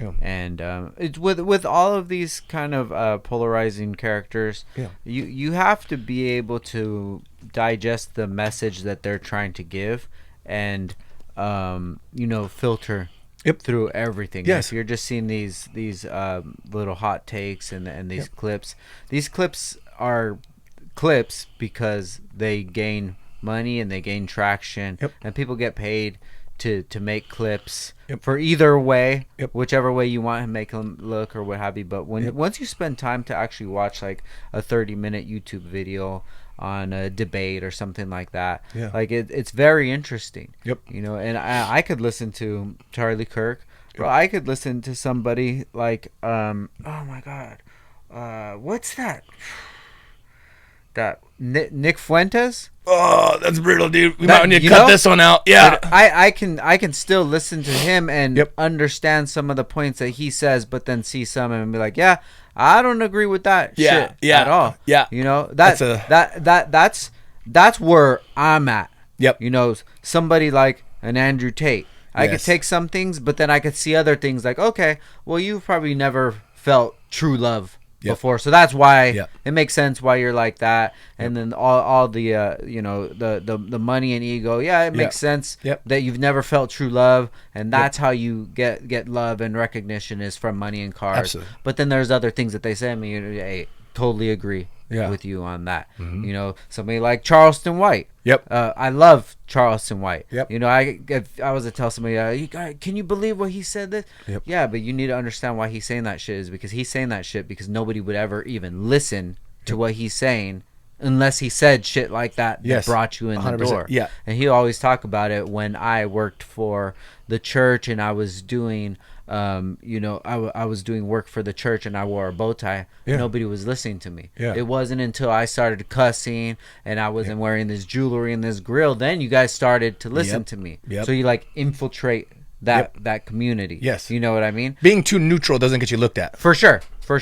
So I can listen to all of these people from the most extreme on either side. I'll listen to them like, whatever. You know, because at the end of the day, like, I'm just taking as much information and as much opinions as I can get and as much points of view, and then that helps me finalize where I'm at. There's nobody that I'm following blindly and say, okay, well, like everybody likes to put a Democratic or Republic or whatever. Bro, I'm not 100% with anybody. I'm the same way. I'm now, and I'm with you. You know, it's funny you said that was what I was going to bring up. Talking about controversial people, you know what I mean? Talking like everything, the Trumps, the Charlie Kirks, the Andrew Tates, the Nick Fuenteses, the Ben Shapiros, the, you know what I mean? Like and it's so funny though, because, you know, now that I've said, you know, Charlie Kirk being an influential person in my life, you know, oh, well then he must be a Trump supporting Republican. You know what's funny, man, is, and I mean this so wholeheartedly, I am a conservative. I am by state. Now, I'm becoming not. And it's funny, I was talking to my wife about it, you know, and I'm really sick of left. I'm really sick of right. I'm really sick of having sides taken and having to be picked. And you're a certain person. Like if you have an American flag in front of your house, you're Republican. Yeah, for sure. That's fucking crazy to me, dude. That, you know what I mean? But I see things and I don't agree anymore with either side. I'm in this in between, and I'm not in between. Sounds like independent. No. Like I think Democrats are idiots. I think Republicans are idiots. I've gotten to the point, and again, I saw this saying. It said, "I'm not Democratic. I'm not Republican. I'm worse." And that's it. I'm worse. You know what I mean? Because I'm so much more extreme, but both ways. You know what I mean? There's certain things I think need to be abolished. There's some things I think we need less of. I think there's some things we need more of. I'm so sick of the left, the right, the this, the that. You know what I mean? That Trump, if you're a Trump supporter, you're a racist. You know what I mean? Like Trump's, excuse my language, fucking idiot, dude. You know what I mean? With some really good ideas. Yeah. Biden can't tell his finger from his butthole, dude. You know what I mean? But had some other different ideas that I agreed with some of. You know what I mean? And we've gotten so far, like you said, we've had to be so extreme to be seen. Trump took it too far. Biden took it too far. Yeah. You know what I mean? It's like, I'm just at that point where it's like, I believe in good and evil. I believe right and wrong. I believe just and unjust. You know what I mean? Like, for sure. And they're just, I don't know what needs to be done. I don't know. I'm not going to get into who I think should be president. Who like, I'm just sick of everyone, like, and again, going down cliche route, we just need to remember how to love one another, man. And I just mean that so wholeheartedly. You know what I mean? This division shit has got to end, dude. You know what I mean? It's just got to be done. The turning to this, the turning against that, it just needs to end. You know what I mean? Like, they're winning. Do you think this is all not planned? Do you know what I mean? It's whoever's running the strings, dude. Whoever, cut this out, Israel. Yeah. Whoever's running. Yeah. So whoever's running it, dude, I don't know. They're dividing us on purpose. For sure. You know what I mean? Like and it's sad, dude. Like I'm over it. I just don't participate anymore. Zoom out. Just keep zooming out and look at the biggest picture that you can. Yep. And, you know, not to go too deep into anything because you want to talk about controversial. Yes. This is like as far as it gets. Mm-hmm. But look into every aspect of history, the worst parts of history, and just look at it with an objective and an honest eye, and see both points and both sides of everything, where you're not even able to look at another side. If you look at that other side, because they told you, that's correct. You can't look at that other side, because why would you even question that? 100%. But then, in our lives, in recent lives, 9/11. I don't want to get down in conspiracies or anything like that. You guys could take it whatever you want, but it's something where you can't take face value from it. Nope. And once you start to dig more, then you start to think, wow, I didn't know that. Well, what that 2 and 2 don't make sense. Well, it makes sense if this was the narrative or whatever. When you start 100%. looking at all of history with those lenses, it makes you wonder, it's like, what the fuck do I really know? And all I really know is all I can control is myself and my actions. And however my actions impact everybody around me, that's all I can control. Absolutely. Everything else, bro, I wish everybody else the best. Whatever. Exactly. Whatever the fuck it is, I don't care, bro. If in 3 years we're doing the best that we can, or the U.S. is gone, give me my cards.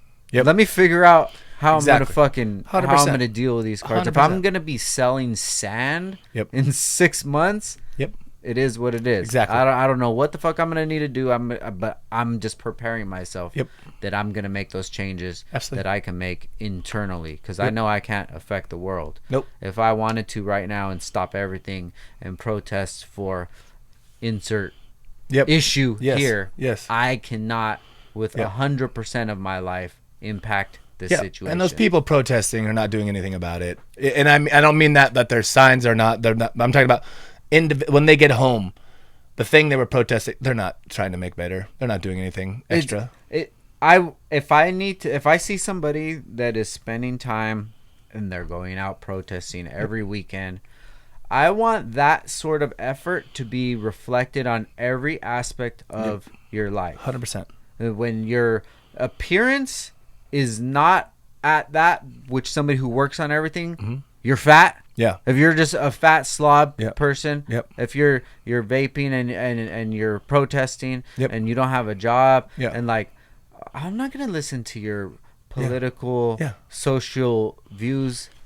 I wouldn't let you order me a meal. No, like was it the Gandhi quote? Be the change you want to see in the world. Exactly. But that face value, I think, is what it's like. Dude, and this sort of off subject, but going down the same thing. And I read this thing the other day, and it was so funny. It was like, and I don't know about you, I'm very new. I am against the school education system entirely now. This is a part of a Charlie Kirk thing, but this is the best way, and you can relate to this wholeheartedly. I knew school was a lie when my business teacher never owned a business, and my PE teacher was fat. I love it. And that really changed and really dude, I took college for 2 weeks. I got kicked out, beat up my math teacher. I was in business, but I wanted to get my associate's degree in business. My teacher never owned a business. Yeah, that's fascinating. Wait, what? And I never asked that question in the classroom, because they tell you not to. They tell you not to ask questions. They tell you not to go against what the teacher said. They tell you not to and it wasn't until I got out that I was like, wait, everything that made me an entrepreneur and start a business was the exact opposite of what they taught me in school. To raise my hand, wait my turn, to not ask questions, to not question the teachers and what she said or he said. You know what I mean? And I'm like, dude, and now I'm not teaching my kids that. I'm letting them go through because of a disciplinary side of it. I want them, they got to wake up every day. They got to show up at this place. You know what I mean? I'm preparing them for the world by letting them go there. But when they come home and their math, and I can barely figure it out now, by the way, because it's so hard. You know what I mean? But I'm just like, in my head, I'm like, don't even worry about it. Do you know what I mean? Like, it's going to be okay. And I can't tell them that, because you need to apply yourself and pay attention in class, and you need to learn. But when they come, the teacher doesn't make sense. I know, buddy. You know what I mean? And I'm not shining them against it anymore. You know what I mean? But like you're saying, how are you going to go out? You're going to say this, protest that, protest this, blah, blah, blah. And the contradiction of every part of it is insanity. You know what I mean? I don't know if you've seen that video. It's a little old lady. a little white lady. And this guy comes up and he goes, "Oh yeah, how do you feel about immigration? You know what I mean? Should we house them?" And she, absolutely. And she signs a petition, and a bus pulls up, and it's a budget. Wait, no. Well, you just said you want to do, and that sounds funny, but it's what I'm getting at though. It's like people want to. It's only when it fits their narrative though that they're for it. You know what I mean? Yeah. Like this is coming from the ones that, and this is gonna be very controversial, dude. This is, and I'm only gonna say it now because I think we're in this wave that I can, and people can get mad at me for it, and they can say whatever they want. But this is the craziest thing to me here. Charlie Kirk, they hated, called him homophobic. You know what I mean? And this is, unfortunately, this is the left saying this. Homophobic, racist. You know what I mean? He hates the gays and all this stuff. It's the same people protesting that we need to free Gaza. Yeah. Do you know what they do to gay people in Gaza? For sure. Do you know that they're the most homophobic place in the entire... How can you tell... That's where it's like, I have to take face value. I get that you're trying to do something good, and you want to say Charlie Kirk's a homophobe because you think gays should have rights, and I think gays should have rights too. I think they should have all the same rights. I love that. But don't say you care about homosexuality while you're defending them Gaza the next weekend. God. That is insanity to me. You know what I mean? Like, it's... And this is where it's going to get a little more controversial. They celebrated this poor man's death. And I'm not saying everyone, and I'm going to say the left, for the most part, celebrated this poor man's death. And they said, you know, that they laugh, ha, ha, and they, this, that, and the other. You know what I mean? They celebrated it, and they hated that women, I will say here, and this is get a little more controversial, probably not a lot of women watching this, no offense. And they, because Charlie Kirk didn't believe in abortion. Mm-hmm. And they hated this man because abortion. And what they want to do and what they're taking from it, the whole gun thing, where they made fun of him is because Charlie Kirk said, I don't think we should take away guns because guns don't kill people. People kill people. And people laughed. Ha. The guy that believed in gun rights got shot in the neck. Yeah. And it was like, you pieces of shit. You know what I mean? And this is coming from the people that, well, we're so worried about Charlie Kirk. What about the kids at school that are dying from guns? And they're worried about the kids and the gun laws that they're making fun of Charlie Kirk for believing in, then passing away from a gunshot wound, are the same ones that kill 1 million fetuses a year. They're the same ones that support abortion. They're talking about saving kids' lives with guns, taking them away will save the kids, but yet murdering 1 million children a year. For sure. It's the same people. That freaks me out. And if that can't open someone's eyes and like, that's the craziest fucking thing you could ever say, I don't know what will. You know what I mean? How can you believe in one thing and defend the other, which is the contradicting fact entirely? Like, so their lives matter, but theirs don't? You know what I mean? Like, it's the craziest thing to me. You know what I mean? Yeah, I was just listening to Ben Shapiro, and he was on the Breakfast Club, and they were having the same exact argument about abortion. Yeah.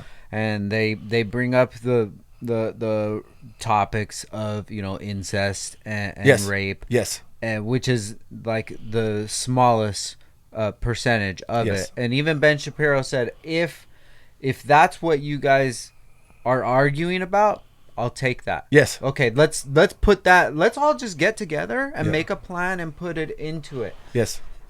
Saying zero abortion no matter what, okay, I'm against that. Me too. Saying full abortion up to 9 months, psychotic. Or like psychotic. Which side? Let's get together and let's get in the middle and let's actually talk about this like a society. Yep. Because you're gonna say, okay, well, we can't have abortions because of the small percentage of incest and rape that happens. Yep. Okay, but then you're saying you can have abortion up to 9 months. Are you? That's like, not a human. That's not a human in their eyes. And then we're really gonna have this conversation. Yep. You know, and like there's not 20 plus different types of contraceptives that can be done to stop you even getting to that. Like getting pregnant's not an accident. Like what are we really talking about?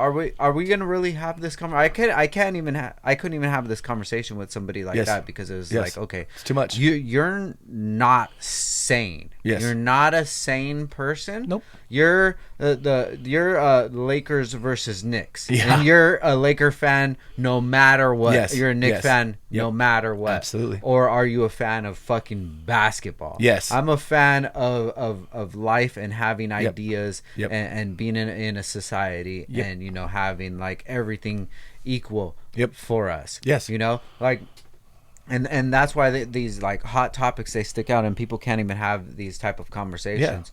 But like both ways are crazy. Like if something happens and you get raped and then you're pregnant now, like I don't think you should be forced to have a child. No, of course. But then if you're pregnant and you lose your job at 8 months and you're just like, well, I'm not gonna have money for this. Like, are you what? No, doesn't it seem like such a definitive line that should just be obvious, and it's not, and that's what you said. That is insanity. Literally insanity. Not saying that like it's a funny joke word. That is the definition of insanity to me. You know what I mean? And that's one thing which is kind of weird. Going back to Charlie Kirk, he believed that even if it was rape, you should. Okay, I didn't agree with that. I'm sorry, dude. But I understand it. Yes, I understand his thought process on religion. And if you're gonna go by religion, if this is how you're gonna live life, I understand it. I wasn't. That baby knows no different. You know what I mean? And I know that's a stress. But again, then you go to the people that are agreeing with like the 9-month thing. Like that is so like.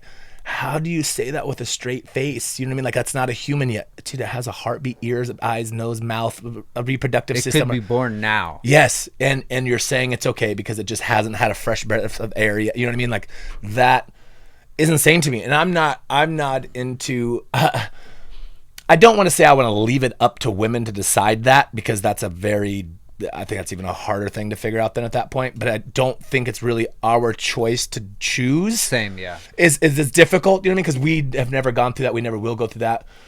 But, and again, call this controversial too. I think men think more rationally. So having a say on it, I think, is a little more important to a degree, even though we can't go through it. Like, it's like having women say how we should work. It's like, yeah, we do the work. You know what I mean? I don't have babies and I can't, you know what I mean? You're the one. So like you should have the say, but I just think it's such an easy line. Rape and incest. Okay. Sorry. Maybe, and again, this line, it just seems so like medically necessary. You're going to die if the baby's born. For sure. The baby's going to die the second it's born. Okay. If you need to terminate early because it's easier, it's simple, it's more morale, it's what, okay. But doesn't that seem like just such a like you said, lost your job and now you can't afford the kids to get, that's crazy. Yeah. That's crazy, dude. Being pregnant is not an accident. You know what I mean? Like, well, what if it happens? Dude, you're not Adam and Eve, brother. You know what I mean? Like, it didn't just you know what I mean? Having sex creates babies. You know what I mean? Like, and we need to know that and not blame it on anything else. And like you said, the contraceptives. So, I don't want to shove hormones in my body. Then don't have sex, dude. I'm sorry. You know what I mean? If you even have that slight, well, he left me and I don't know what to do. It's your choice. You did it, didn't you? You know what I mean? So like there's so much to it. You know what I mean? It's really hard to, I can't have a final say on it. I can't. I think there's a sane line and an insane line for certain, like we've just discussed. But not my place, and I can say that. Like I've never had a child. I can't make a child. You know what I mean? I am unable to do so. Yeah. You know what I mean? So I have to say I just have an opinion, but I feel like my opinion is the difference of sane and insane. Is the only thing I can say. Yeah, for sure. Same. And it's not up to me to make any sort of final decisions. Like I'm going to navigate life how I navigate life. But it's just being able to have those conversations is the biggest thing, and to be able to hear stuff that you don't want to hear, but then you try to understand like why they're coming from that place. I'm like, okay, cool. Like he was religious to the final level. Yeah. And this is what he believes. Okay. I totally get that, and I respect that, but that's not how I'm gonna navigate. But without even being able to have these sort of conversations is the reason why we're in the situation that we're in. As you even talk about like COVID, like how crazy things were at that time, and how so much divide, and it's just like, okay, well, how can you just believe something so wholeheartedly from these entities that are just telling you to do this, and they're just telling you like, oh, we're not gonna have outside eating just because of the optics of it. It had nothing to do with if that helped spread the COVID or not. It was they didn't care about any of that. They didn't care about any of that. Then there's so many situations, so many issues that pop up that makes you just think of like, wow, we should question this. Yes. From COVID to everything that's happening political, to the fires, to everything that's going on. Question everything. And the biggest thing is question yourself. like, am I riding motorcycles because I like riding motorcycles, or because I like this whole package of this lifestyle? Absolutely. Yes. Why am I doing this? Yep. Do I enjoy drinking? Do I feel better when I'm drinking? Yeah. Or am I trying to, cover something up, soften some sort of blow, not deal with something? What is it? Yep. Absolutely. So once you get on that wave of questioning yourself first before anything else, question yourself and that's when you're going to start to get to the best version of yourself. Absolutely. And those are the hardest questions to ask and to answer honestly. Am I being the best husband? Am I being the best father? Of course I am. I'm working. I'm putting food on the table. My wife doesn't work. My kids, they have everything that they want. Yeah. Okay. But there's another side. 100%. There's way more in there. You know what I mean? That falls through the cracks. If you don't want to dive through that, that's fine. Yeah. But you're never going to fix that. Yep. You're shoving shit in a closet. Yep. You're getting the bins from Home Depot, filling them up, and stacking up the bins. Yep. I'll deal with that foundation. Shit. There's still roots. For sure. You know what I mean? And like you said, that's I think we need to start with that. They have everything. Did they have your time and attention? Don't tell me they have everything. I'm busy. I don't care. Yeah. Do you think your kid's going to grow up and when you die, you know what I mean? Like, well, my dad took me to Disneyland every weekend. I don't care. Yeah. I'm not going to remember it. They're not going to remember you for that. You know what I mean? It's not the thing. It's just not. My dad was so good. Like, he was never late for an appointment that came into his shop. Yeah. Like, no, they're not going to think about that. They're going to talk about when you guys played catch when you're on vacation. Never missing a dentist appointment, never missing a doctor's appointment, never missing a baseball game, never missing. That's 100%. You know what I mean? They won't even look back. I don't know if he was ever at all the games. Yeah. He knows you were there because he was looking for you every time he stepped up to the plate. You know what I mean? Like, there's that, and going back to questioning everything, that is so big. And I saw this comedian, I forget his name, and he says, and I hate the word government now because, like, what does that really mean? Yeah. You know what I mean? But he said, do we really trust the government that much? And he goes, do you really think, and I hope you know statistics of baseball batting average, do you really think they're batting 1,000? Yeah. And he's like, I got 2 kids at home and I lie to those motherfuckers every day. He's like, so do you really think we're getting the whole truth all the time? Like the COVID truth, the 9/11 truth, the fire truth, do you really think we're getting the whole? You just think they're just spitting the truth all the time? Sure. Fuck out of here, dude. You know what I mean? I'm sorry. We need to question everything. Tell you, least as possible. Yes, exactly. Whatever we want that narrative to be that day is exactly what you need to believe. You know what I mean? Like that second plane that hit the second building. No one said they saw a second plane hit the building. Yeah, you did. Okay.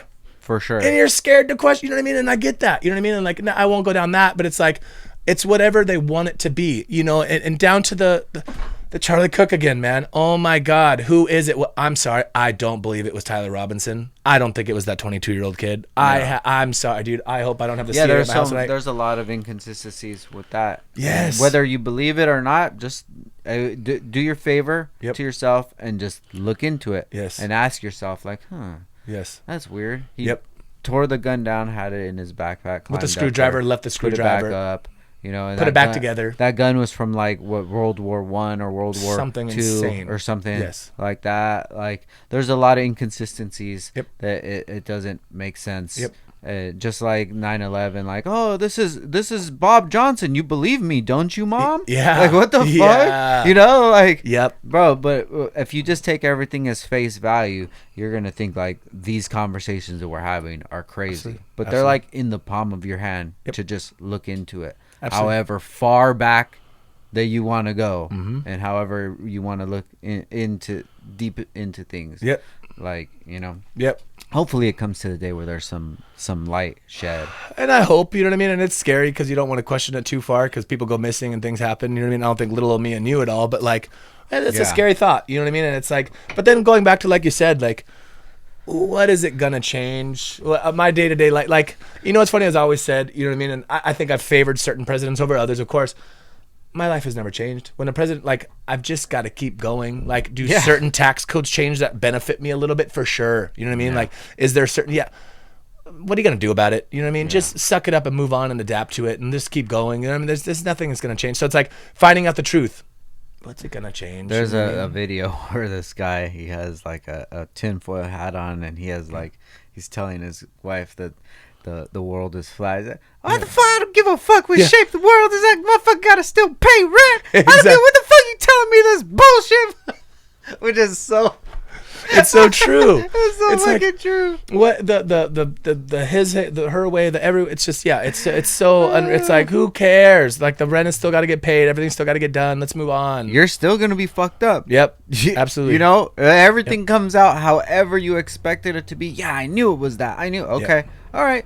Now it's Wednesday. Yep. Let's get back to why you're not in shape. Yep. Let's get back to why you're abusing substances. Yep. Let's go back to why all of your relationships always go to shit. Yep. Let's go back to you're never having accountability for anything. Let's go back to your word doesn't mean shit. Yep. Because everybody knows, Steve, Steve's late all the time. Yep. You know, like, what? Why? Yeah. Do you not value other people's time? Yep. Do you can you not manage time? Like, what is it? Yep. You know, and that's the spot where I'm at, where every day I'm evaluating. You're gonna get this the best. You remember back in the day, you had the Eclipse EQ. Yep. And you're just like, every day, just always tweaking changed it. That's what I'm every day. Always. Some days I need a little more treble. Some days I need a little more bass. You're always, you know, okay, that's a little too much. Let me turn it down. Yep. Right there, you know. But always trying to be the best version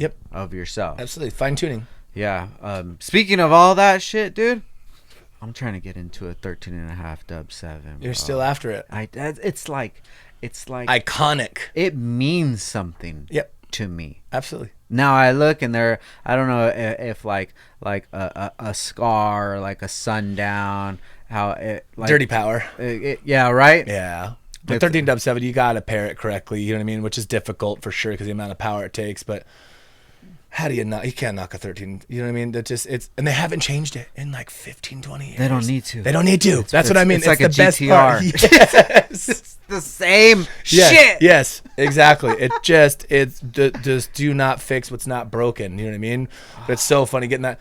And I like the Scar. I like the Sundown. I'm not as big a fan. Scar, you know what I mean? Okay. It's just dirty power. You know what I mean? Like, you need clean. You need that 0.09 THD. You know what I mean? Like, we don't want the harmonic distortion at high levels. Bro. One sec, bro. I'm sorry. Hi, Bob. Sorry, but we're in the podcast right now. Sorry, I forgot you. We're talking about wives and love and everything, so you got to listen. Good things about me, not that I'm just feisty. She's mad at me because I said that she was feisty in another podcast. But I love that about you, dude. You keep me on my toes. Alright, love you, bye. Love you, baby. Bye. Yeah, bro. It's like, then, you know, I just remember that feeling. So that was when I was working at Audio Experts. Yep. I was working at, and this was before you were there. Yeah. It was what was Zoltan was working there. Jamie was working there. Jamie was working there.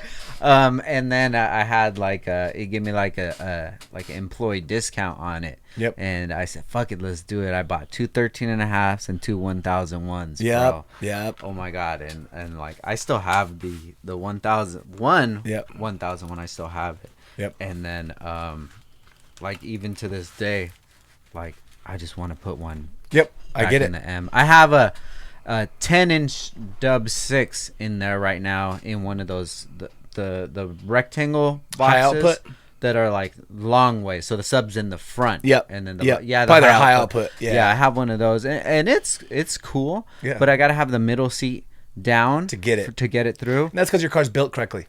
Yeah, for sure. You know what I mean? That's the thing with all the luxury cars. Yep. Every time I would put a system in them, I was like, this isn't gonna sound. Yeah, exactly. There's some vehicles that just do not get bass through. You know what I mean? The Chrysler 300. Yeah. Believe it or not, you cannot get bass on those things. They're insane. You know what I mean? It's funny. It's just when cars are built correctly, the acoustics sometimes just don't match up. You know what I mean? For sure. And but then I'm just like thinking like, man, I just want to pop the trunk and just look at it. Yep. And not see any screws and just the ring and exactly.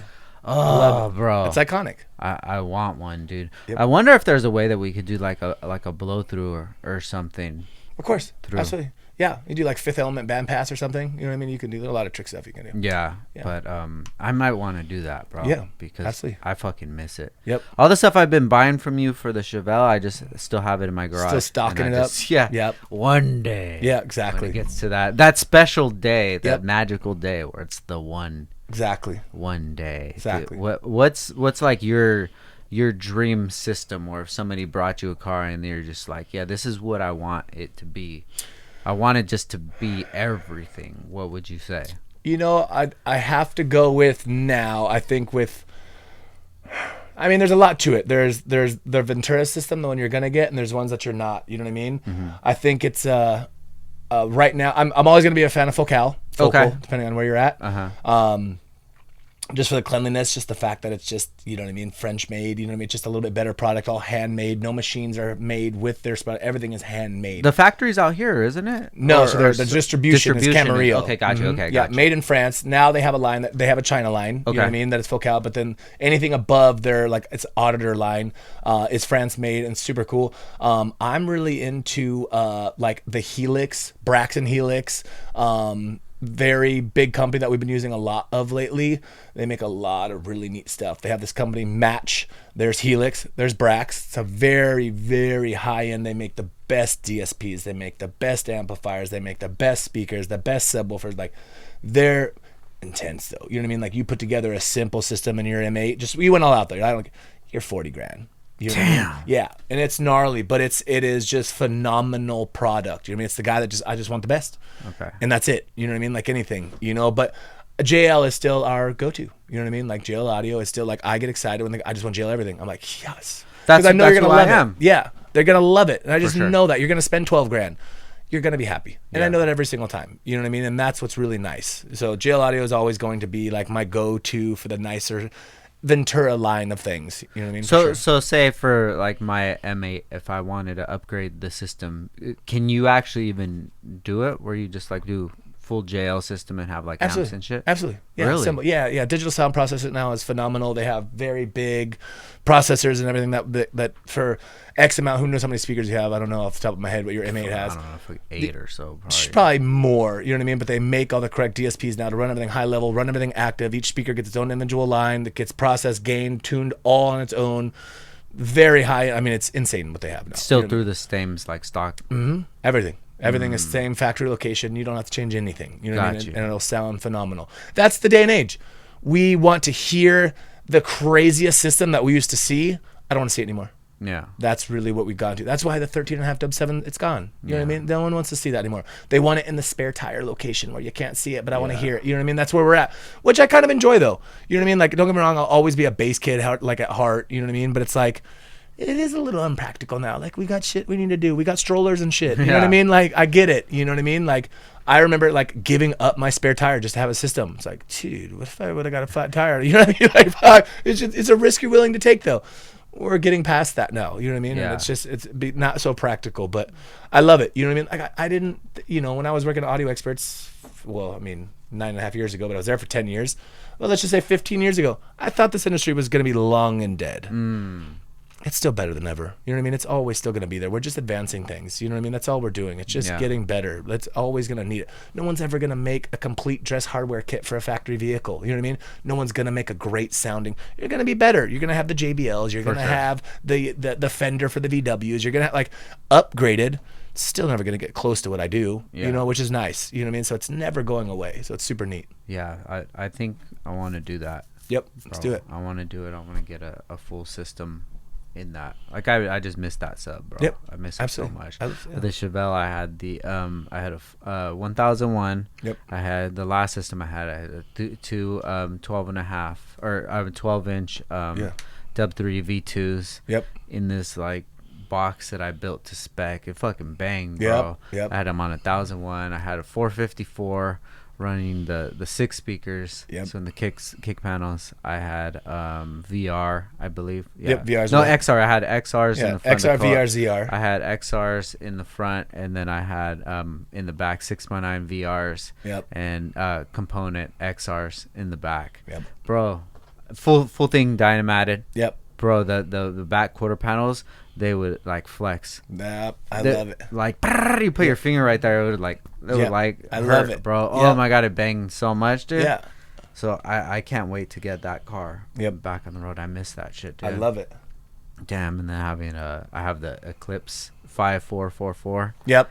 Will flip down the little screen that would flip down. You put the Sony memory stick. It was the memory stick. I love it. Yeah. They used to make the 8-volt copper chassis. Yes. They make so much cool stuff. The 8-volt one, I always wanted that stuff. one. It's gone. Like a lot of the super audiophile stuff is gone, which sucks. You know what I mean? Like the stuff that we built off. You know what I mean? Like, and I think it's the way music is recorded these days. It's just not. It's so compressed. Where we're getting our information from. When I say information, our music for sure from iTunes, from Spotify, from YouTube. Like it's so compressed. You're not getting the full potential of having an 8-volt pre-out on a copper chassis. Yeah. We're not getting any more. Like the CDs are gone, you know what I mean, which were uncompressed and sounded really good. You know, a CD always is going to sound better than your iPod, you know what I mean? Kind of just an iPod, your iPhone, you know what I mean? So, yeah, that's why it sucks though, because it used to be cool to see and have, and it's just not around anymore. Yeah. Hell yeah, bro. So I love it, man. So late last year you get into this into sobriety. 6 months you're into it. So fast forward to like today. So you bringing religion more into your life, sobriety more into your life, working out more. Like, what are some of the biggest things that the biggest changes that you've made that you didn't even think were an opportunity in the past? I think the biggest thing is having to work half as hard to make twice as much. And I don't mean that just in money. I mean that I still give it my all, but it's the return on interest is so high. The effort I used to have to force myself into my marriage to make her happy and to make us happy, I work half as hard and I get twice as much done. Now I'm at 100% though, and it's giving me 200% back. With my kids, I used to have to, all right, dude, I don't want to go play basketball, but I have to go play, let's just go play basketball. You know what I mean? Getting up and you know what I mean? I don't have to, I enjoy, and I'm getting more out of it. You know what I mean? Business, it used to be difficult to have to sell, like it just flows now. You know what I mean? So like return on interest is so much higher with sobriety, with all like, and the quality of life, the wholesomeness of life. You know what I mean? Like, again, I have not worked, literally, I've worked 2 hours a day probably for the last 2 or 3 months. Hell you know yeah, I mean? bro. Again, thank you, Yeah. Martin. Shout out to Martin, bro. That's a good guy. He is. He's the best. I love that dude. He is. But being sober, being all like, I'm doing again 20% of what I used to do, and I'm making the same, if not more. And that I'm talking about money. But then now I was only doing half. You know, now I've excelled even more with the kids. I'm getting twice as much out of them. I put half as much into I'm getting twice as much out. I had to force and give so much more when I was drinking, when I was not sober, that I had to force so much more to get a little bit back. Now it comes naturally, you know what I mean? And I think it's huge, you know, going into religion. I think the biggest thing is leading my family through Jesus Christ, dude. And I mean that like it sounds, again, I keep using the word cliche. It sounds cliche, but it's like, literally, like I don't move anymore without the thought of Jesus. You know what I mean? And it's one of those things where it's like I look at it to, you know what? And I was spending my wife, and it's funny. Me and my wife don't fight anymore. We have nothing to fight about, and I mean that. We got into an argument today, and it was funny, and I couldn't get it out properly, and so I could see where she got insecure about this. But this is gonna go down the Jesus hole. I think is the main reason. We're getting into it. Some friends are having some issues with their relationship. They're ending, whatever. Great, blah blah blah. Not great, sad. Okay, and but I think you know how it is. My friend group has changed, but they're still there, and my friend groups are still pigs. And I mean, like I think us men talk differently. We send each other more vulgar memes like, damn, check out this girl's butt. Got you it. know? Yeah. And we live, you know, a lustful life that I used to live. And I mean this, and I was trying to elaborate this to the wife, and she ended up getting so mad. I think we're good now, I hope. But what Jesus has done, you know what I mean? And this, it's so insane, and people are going to call me dorky for this one too, but it's like, I think we all have, human genetically speaking, we all have an attraction to women. We have to. You know what I mean? If you see, and I'm not going to name a specific, like, she's pretty. Like, it's just, I think that's just normal. You know what I mean? Like, and I'm not saying and the best example is looking at the menu but never ordering. I don't believe in cheating. You know what I mean? I don't. But I think a part of people always look at the menu. You know what I mean? And that's looking with lustful eyes. And so again, I hope I'm explaining this correctly because she's going to listen to this. But what I was getting at, and this is a Jesus thing, I do not feel that way at all anymore. I can't even like relate to my friends anymore, like that have girlfriends that have significant, like, damn, look at this fucking girl's big old butt, dude, look at her big old titties. And I'm just I don't even have the energy for it. Like, God has created my eyes only to my wife, but it's real. And this is because I've heard this my whole life from people like, I only care about my wife. My wife's the prettiest thing in the world. I'm like, shut up, fucking dork. I'm that guy now.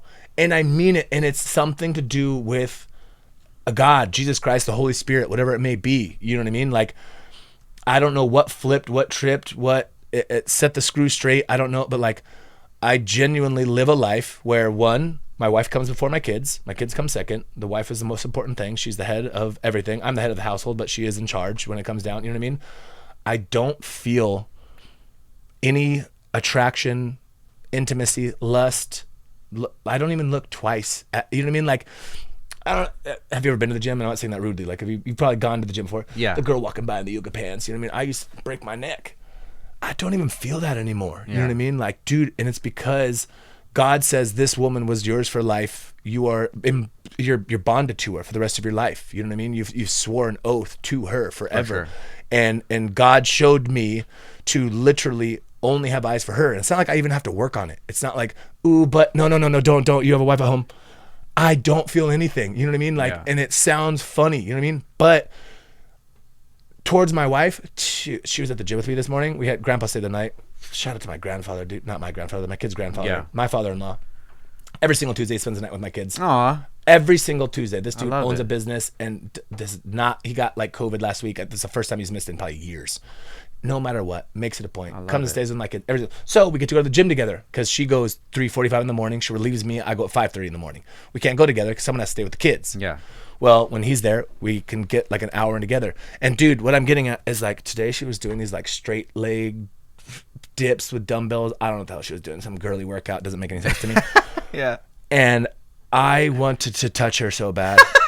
You know what I mean, dude? Like, and it's 13 years, dude. And I don't know how many people can say that. You know what I mean? Like, I genuinely am obsessed with my wife, dude. I'm not kidding you, dude. Like, I just want to poke her butt all the time, dude. You know what I mean? Like, and it's so, because like, I don't feel that towards anything else or anyone else. You know what I mean? Like, I don't have a fantasy. I don't have like a celebrity crush. You know what I mean? Like, I don't like, dude. And I think, and we're going to use, whether it's Jesus Christ, the Holy Spirit, God himself, like, I do not feel lust towards anything anymore.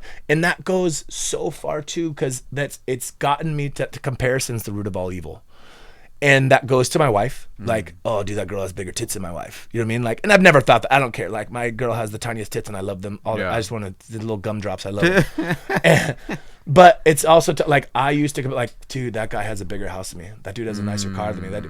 He's taught me comparison. And it's legitimately, biblically speaking, the comparison is the root of all evil. I don't compare anymore. Do I want to do better? But I don't want to do better than Jeff Bezos. I don't want to do, you know what I mean? Like, of course I want to do better. Like, there is no more comparison. You know what I mean? There is no more like, and down to like the kids. You know what I mean? Like, I'm sure there's been a time where I'm like, damn, I really wish my kids would be on their dirt bike instead of their iPad. I don't even do that. Like, he has directed my life so fulfilling of looking at everything in a positive manner that like nothing gets comparison at all anymore. You know what I mean? Like, my kids are perfect the way they are. And I could say that, you know what I mean? Like, if my kids had bad manners, they get smacked in their mouth. You know what I mean? I still believe in smacking kids. I'm sorry. You know what I mean? I haven't had to smack my kids in years because I soldiered them so early. You know what I mean? Like, my kids are brutal, dude. Like, may I please be excused? Yes, ma'am. Yes, sir. Like, opening the door for their mother. Like, my kids are soldiers. I love it.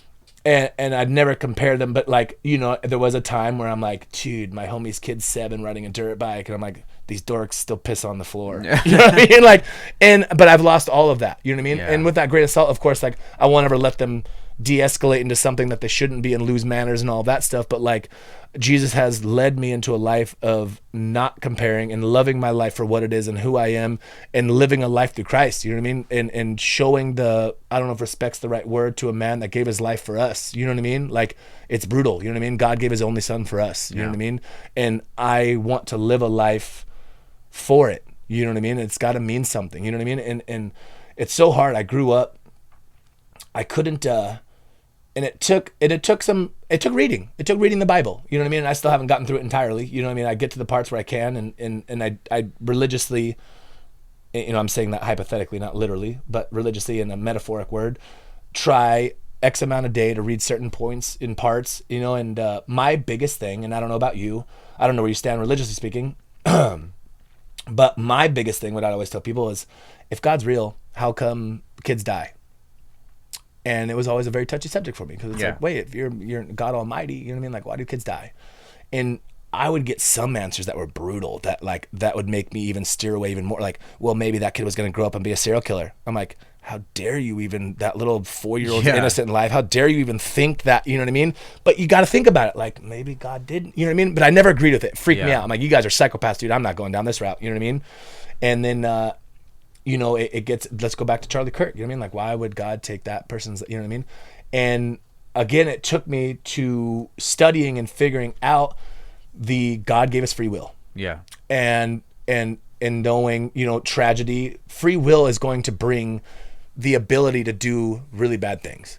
If not, if we were all just this sinless person, you know what I mean? We'd be robots on strings that couldn't create bad, that never killed, that, you know what I mean? Like, giving us the freedom to live the life that we have in the honor of Jesus Christ sacrificing his life for us gives us the ability. I could kill somebody, and that sucks, but he gave us the ability to, you know what I mean? And that's what's so gnarly to me, free will, you know what I mean? And using your free will, though, to lead a life through Jesus Christ, you know what I mean, is the gnarliest thing for me. And giving back, you know what I mean? Like, I'm a sinner, you know what I mean? We live our life in sin, and that's fine, you know what I mean? But I do the very best that I can now, and I've sinned a lot, and I've looked at it, you know what I mean? And getting back to contradicting the government, the this, the that, you know what I mean?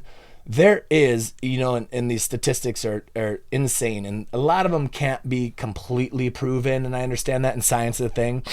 But, you know, I read this thing, and there's over 66,000 cross-references of the Bible. 66,000. It's a lot of cross-references. You know what I mean? Let's just say you looked up 5 references for work. That's a lot. 66,000. There is not one contradicting piece of evidence from 66 different cross-references of the Bible.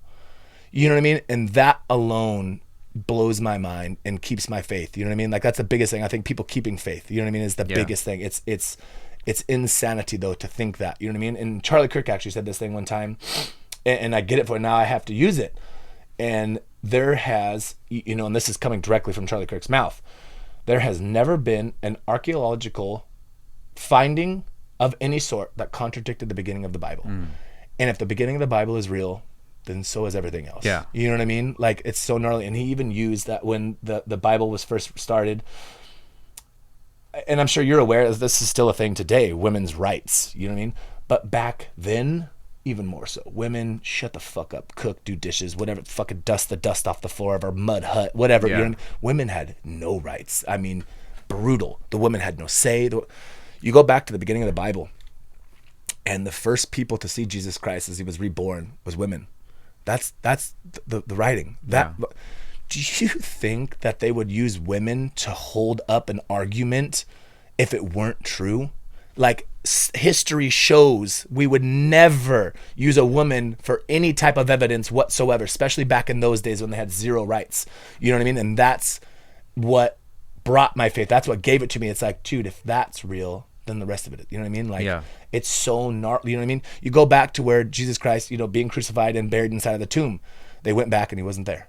You can still go back. It's still not there. They put Jesus Christ and he's not there. He was reborn. You know what I mean? And like, it's like, you can't find one piece of contradicting evidence that says differently. And that's what's so crazy to me. You know what I mean? That's what's so strong. And that's what's so like, and again, to live my life from it because of something that I know is so real. You know what I mean? That I never knew that before. You know what I mean? I never had that feeling before. So it's it's insane to me. You know what I mean? The feeling is insane. Yeah, I love it, bro. Like whatever anybody's thought is about religion, like there's so many good benefits to it. Like if it's helping you through this path that you're on of your personal growth, how can you look down on it? Exactly. You know, it's helping you out. And recently, like the last guest that I have, it's helped them out as well, and it's helped out so many people in my life, give them sort of structure and guidance and help through these hard times, because you know, at the end of the day, life is hard, and any sort of help that you could get, or if you can read something that resonates to you and motivates you to, you know, be the best version of yourself that you can, like, how can you look down on that at all? Exactly. You can't, and I can't knock it. And I don't knock anyone's religion. I really don't. I don't believe. I'm now a Christian.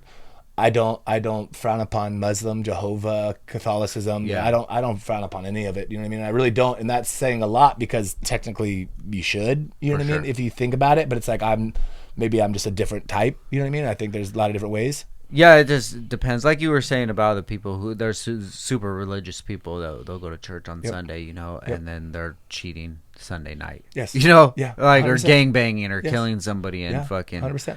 like praying to their rosary. But they just murdered someone. And I'm not even, and I've been to church, of course. I'm still not a church goer. I went to church this Friday with my kid's school, just to be a part of it. You know what I mean? And I'm not like against it. I don't feel uncomfortable or anything, but it's like, I feel God the most outside. I don't feel it as much in church. You know what I mean? And maybe I haven't found the right church. I don't know.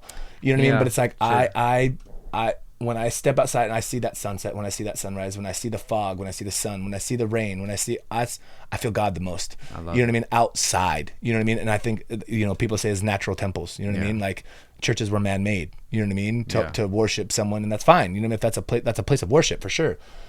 I feel it the most outside. You know what I mean? And that's, you know, some people frown upon that. You know what I mean? But it's like, I just don't go to church. It's a personal journey. Yeah. And you can navigate it wherever. You know, so what does religion say about shareth, bro? Like, what's up with that watch? Maybe you can shareth. Right. Thou shalt share with her neighbor. Thou shalt share with thy podcast guest. I love it. I love it. I love it. That's a nice watch, bro. Yeah, thank you. I've never been a watch dude, but then I just got into Apple Watch because I've been running a lot. You know, I always said, I you know, it's funny. I love the technology behind it, but I'm not a nurse. That's why I just, you know what I mean? Like for me, sure. This thing doesn't say the right time right now, by the way. I wouldn't even tell the time. No, I still look at my phone. If I had that watch on and somebody asked me what time it is, I was like, yes, 100%. You know, it's just it's out of control. You know what I mean? I love it. It was it was a goal thing. I just said I got to have one, and now the only reason I wear it is it reminds me sometimes to work harder. And that's it. For sure. I don't care about the flex. I don't care. You know what I mean? Like it's one of the, like genuinely, I do not. It's like, yes, I own a Rolex because I deserved it. I worked for it. I told myself I was going to get one day, and I did it. And then I stopped wearing it for a little bit because I was like, man, you don't need to be flashy all the time. You know what I mean? No. I wear it because it makes me look down and like, damn, I need to work harder. Yeah. My truck, I don't need $100,000 truck, but I have one because it makes me work harder. Yeah. You don't need $130,000, whatever your car costs. Yeah. You know what I mean? Like, but you're like, I did this, and I need to work harder to keep. You know what I mean? And that's really what it's become. You know what I mean? Sure. Like, and that's all right. But I love this thing. You know what I mean? I have a green face one too. I'm really obsessed with. Yeah. That one's sick. Yeah. I wear this one more like because I beat the hell out of this one. My green face is worth way more. Yeah. Hell yeah, bro. Dude, I'm so happy for you, bro. Yeah, you know, we've been talking a little bit here and there between DMs, but I knew I wanted to get you in here just to dive into this and just to cement this moment, bro, because I know I can tell how special this moment is for you. Yeah. And something for you to reflect on and you know, just chapter this time in your life because it's important, man. I agree. And I love to see it, man. Yeah, and thank you. I wish you and your family the best, bro. Thank you. And I'm excited to see where you go from here. Yep, I love it. Thank you. Hell yeah, bro. So before we get out of here, bro, where can everybody find you at? And just a big shout out to you and Audio Tint Lab. Like you've done my tint and other friends of mine that I've sent over there, bro. You guys do amazing work. Martin, great guy, bro. Yep. Always go in there and you've taken care of my buddy. You probably don't even know that's my buddy Mo. He's a barber. And and he'll like blow a fuse and he's asking me like, what do I do? And I was like, well, check the fuse. So then he's like, well, I'm just gonna take it to Audio Tint Lab. And he takes it, you guys fixed the fuse, and he's always so grateful. Like, bro, they didn't even charge me. Yeah, I love it. And I love to help that stuff, man. And I don't do that for, you know what I mean? That's, I don't know. I've been there. I've been a kid. I've been into Audio Experts before I was an employee there, and they like just took care of me and didn't charge. I was like, man. And granted, of course, if it's hours of work, it's different, you know what I mean? But it's like, it's so cool to help that stuff and just, you know what I mean? Just to feel important, man. You know what I mean? That's what we all want. But yeah, I love hearing those stories, you know what I mean? Because it's like, I love, you know, when they pull out their wallet, like, oh, I got you. What do you mean? What? Yeah. No. Like, I have to pay. And I'm like, no, you don't. Like, you know what I mean? Like, this makes me feel better than it makes you feel. And I mean that, you know what I mean? Like, obviously, I wish I could give everything away. We got to make a living here. You know what I mean? But yeah, I'm grateful for that, man. I'm grateful for what we built. I'm grateful that it's not a money thing. You know what I mean? Like, we're not money hungry. We don't need the next. We don't, you know what I mean? Like, we're sustained. We have a very great clientele base. My repeat business is at 90%. You know what I mean? Like, I float on because we take care of them. You know what I mean? So I love that. You know what I mean? And I love. You always mail out the cards every single week. I love it. Yep.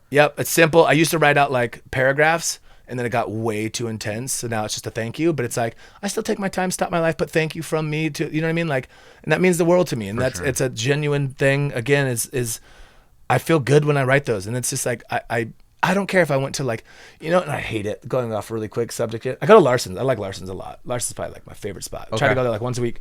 They call me every time afterwards. How was your experience? Oh, really? And a part of me is like, that's so cool. And that's the experience I want to get, the thank you afterwards. Even though it's all said and done, you stopped your life to give me a thank you card. But I used to do phone calls. But you know what's funny is Larson's made me stop. Because they would call and I'm just like, shut the fuck up. Yeah. You know what I mean? Like, stop calling me asking about how my food was. You know what I mean? And that's why I stopped doing phone calls and started doing the cards only, because it's like, you don't have to stop. You don't have to like, you don't have to pretend and like, oh yeah, by the way, it's so great. You know what I mean? Like, I can send you a card. And then it reminds like, sometimes it reminds like, oh shit, my tint got kind of messed up, dude. I need to call him. You know what I mean? Gotcha. So it's like having that repetition of thinking about me is a big thing. And I think the thank you cards are just huge for everyone. You know what I mean? It's a simple, just a thank you. You know what I mean? It doesn't matter how small it is. I think it's huge. You know what I mean? I think I in a world full of unprofessional business that is being productively done now, is like, it's scary. You know what I mean? Like, customer service, I just love it. I love it. So I don't care if I'm McDonald's. Like, dude, if I just get like, here's an extra ranch, I'm like, I love you. Yeah. You know what I mean? Like, fuck, dude. It's just, it's so like, I can't, you know what I mean? I can't explain it enough. It's just, I love just being taken care of. Everyone just wants to be taken care of, man. You know what I mean? Like, that's why people like Starbucks. They're always so fucking happy. You know what I mean? Like, it's just, you know, it's just an experience. You know what I mean? For anyone. You know what I mean? And I just want them to have a good experience, and I would like to take care of those people that I can. If it's no hair off my back and I can do it for free, whether they were your buddy or not. I don't even know if he mentioned that he happened to be your buddy. We probably just did it because. Yeah. Like, I of course, if someone says like, hey, Frank sent me down, of course I go a little extra, you know what I mean? But it's like, I still take care of everybody. For sure. Know what I mean? So, but yeah, we are down the street from Downstar. If you know where that is, we're at 2001 Palma Drive here in Ventura. Audio Tint Lab. Instagram is Audio Tint Lab Ventura. Give us a follow. All of your window tinting audio needs. We do it all, and we'd love to help you guys out. Hell yeah, dude. I love it, man. Great combo, bro. I really appreciate your time. Thank you. For appreciate this. It. And I appreciate you guys listening once again. This is Downtime with Downstar, and we out. Peace. Get it.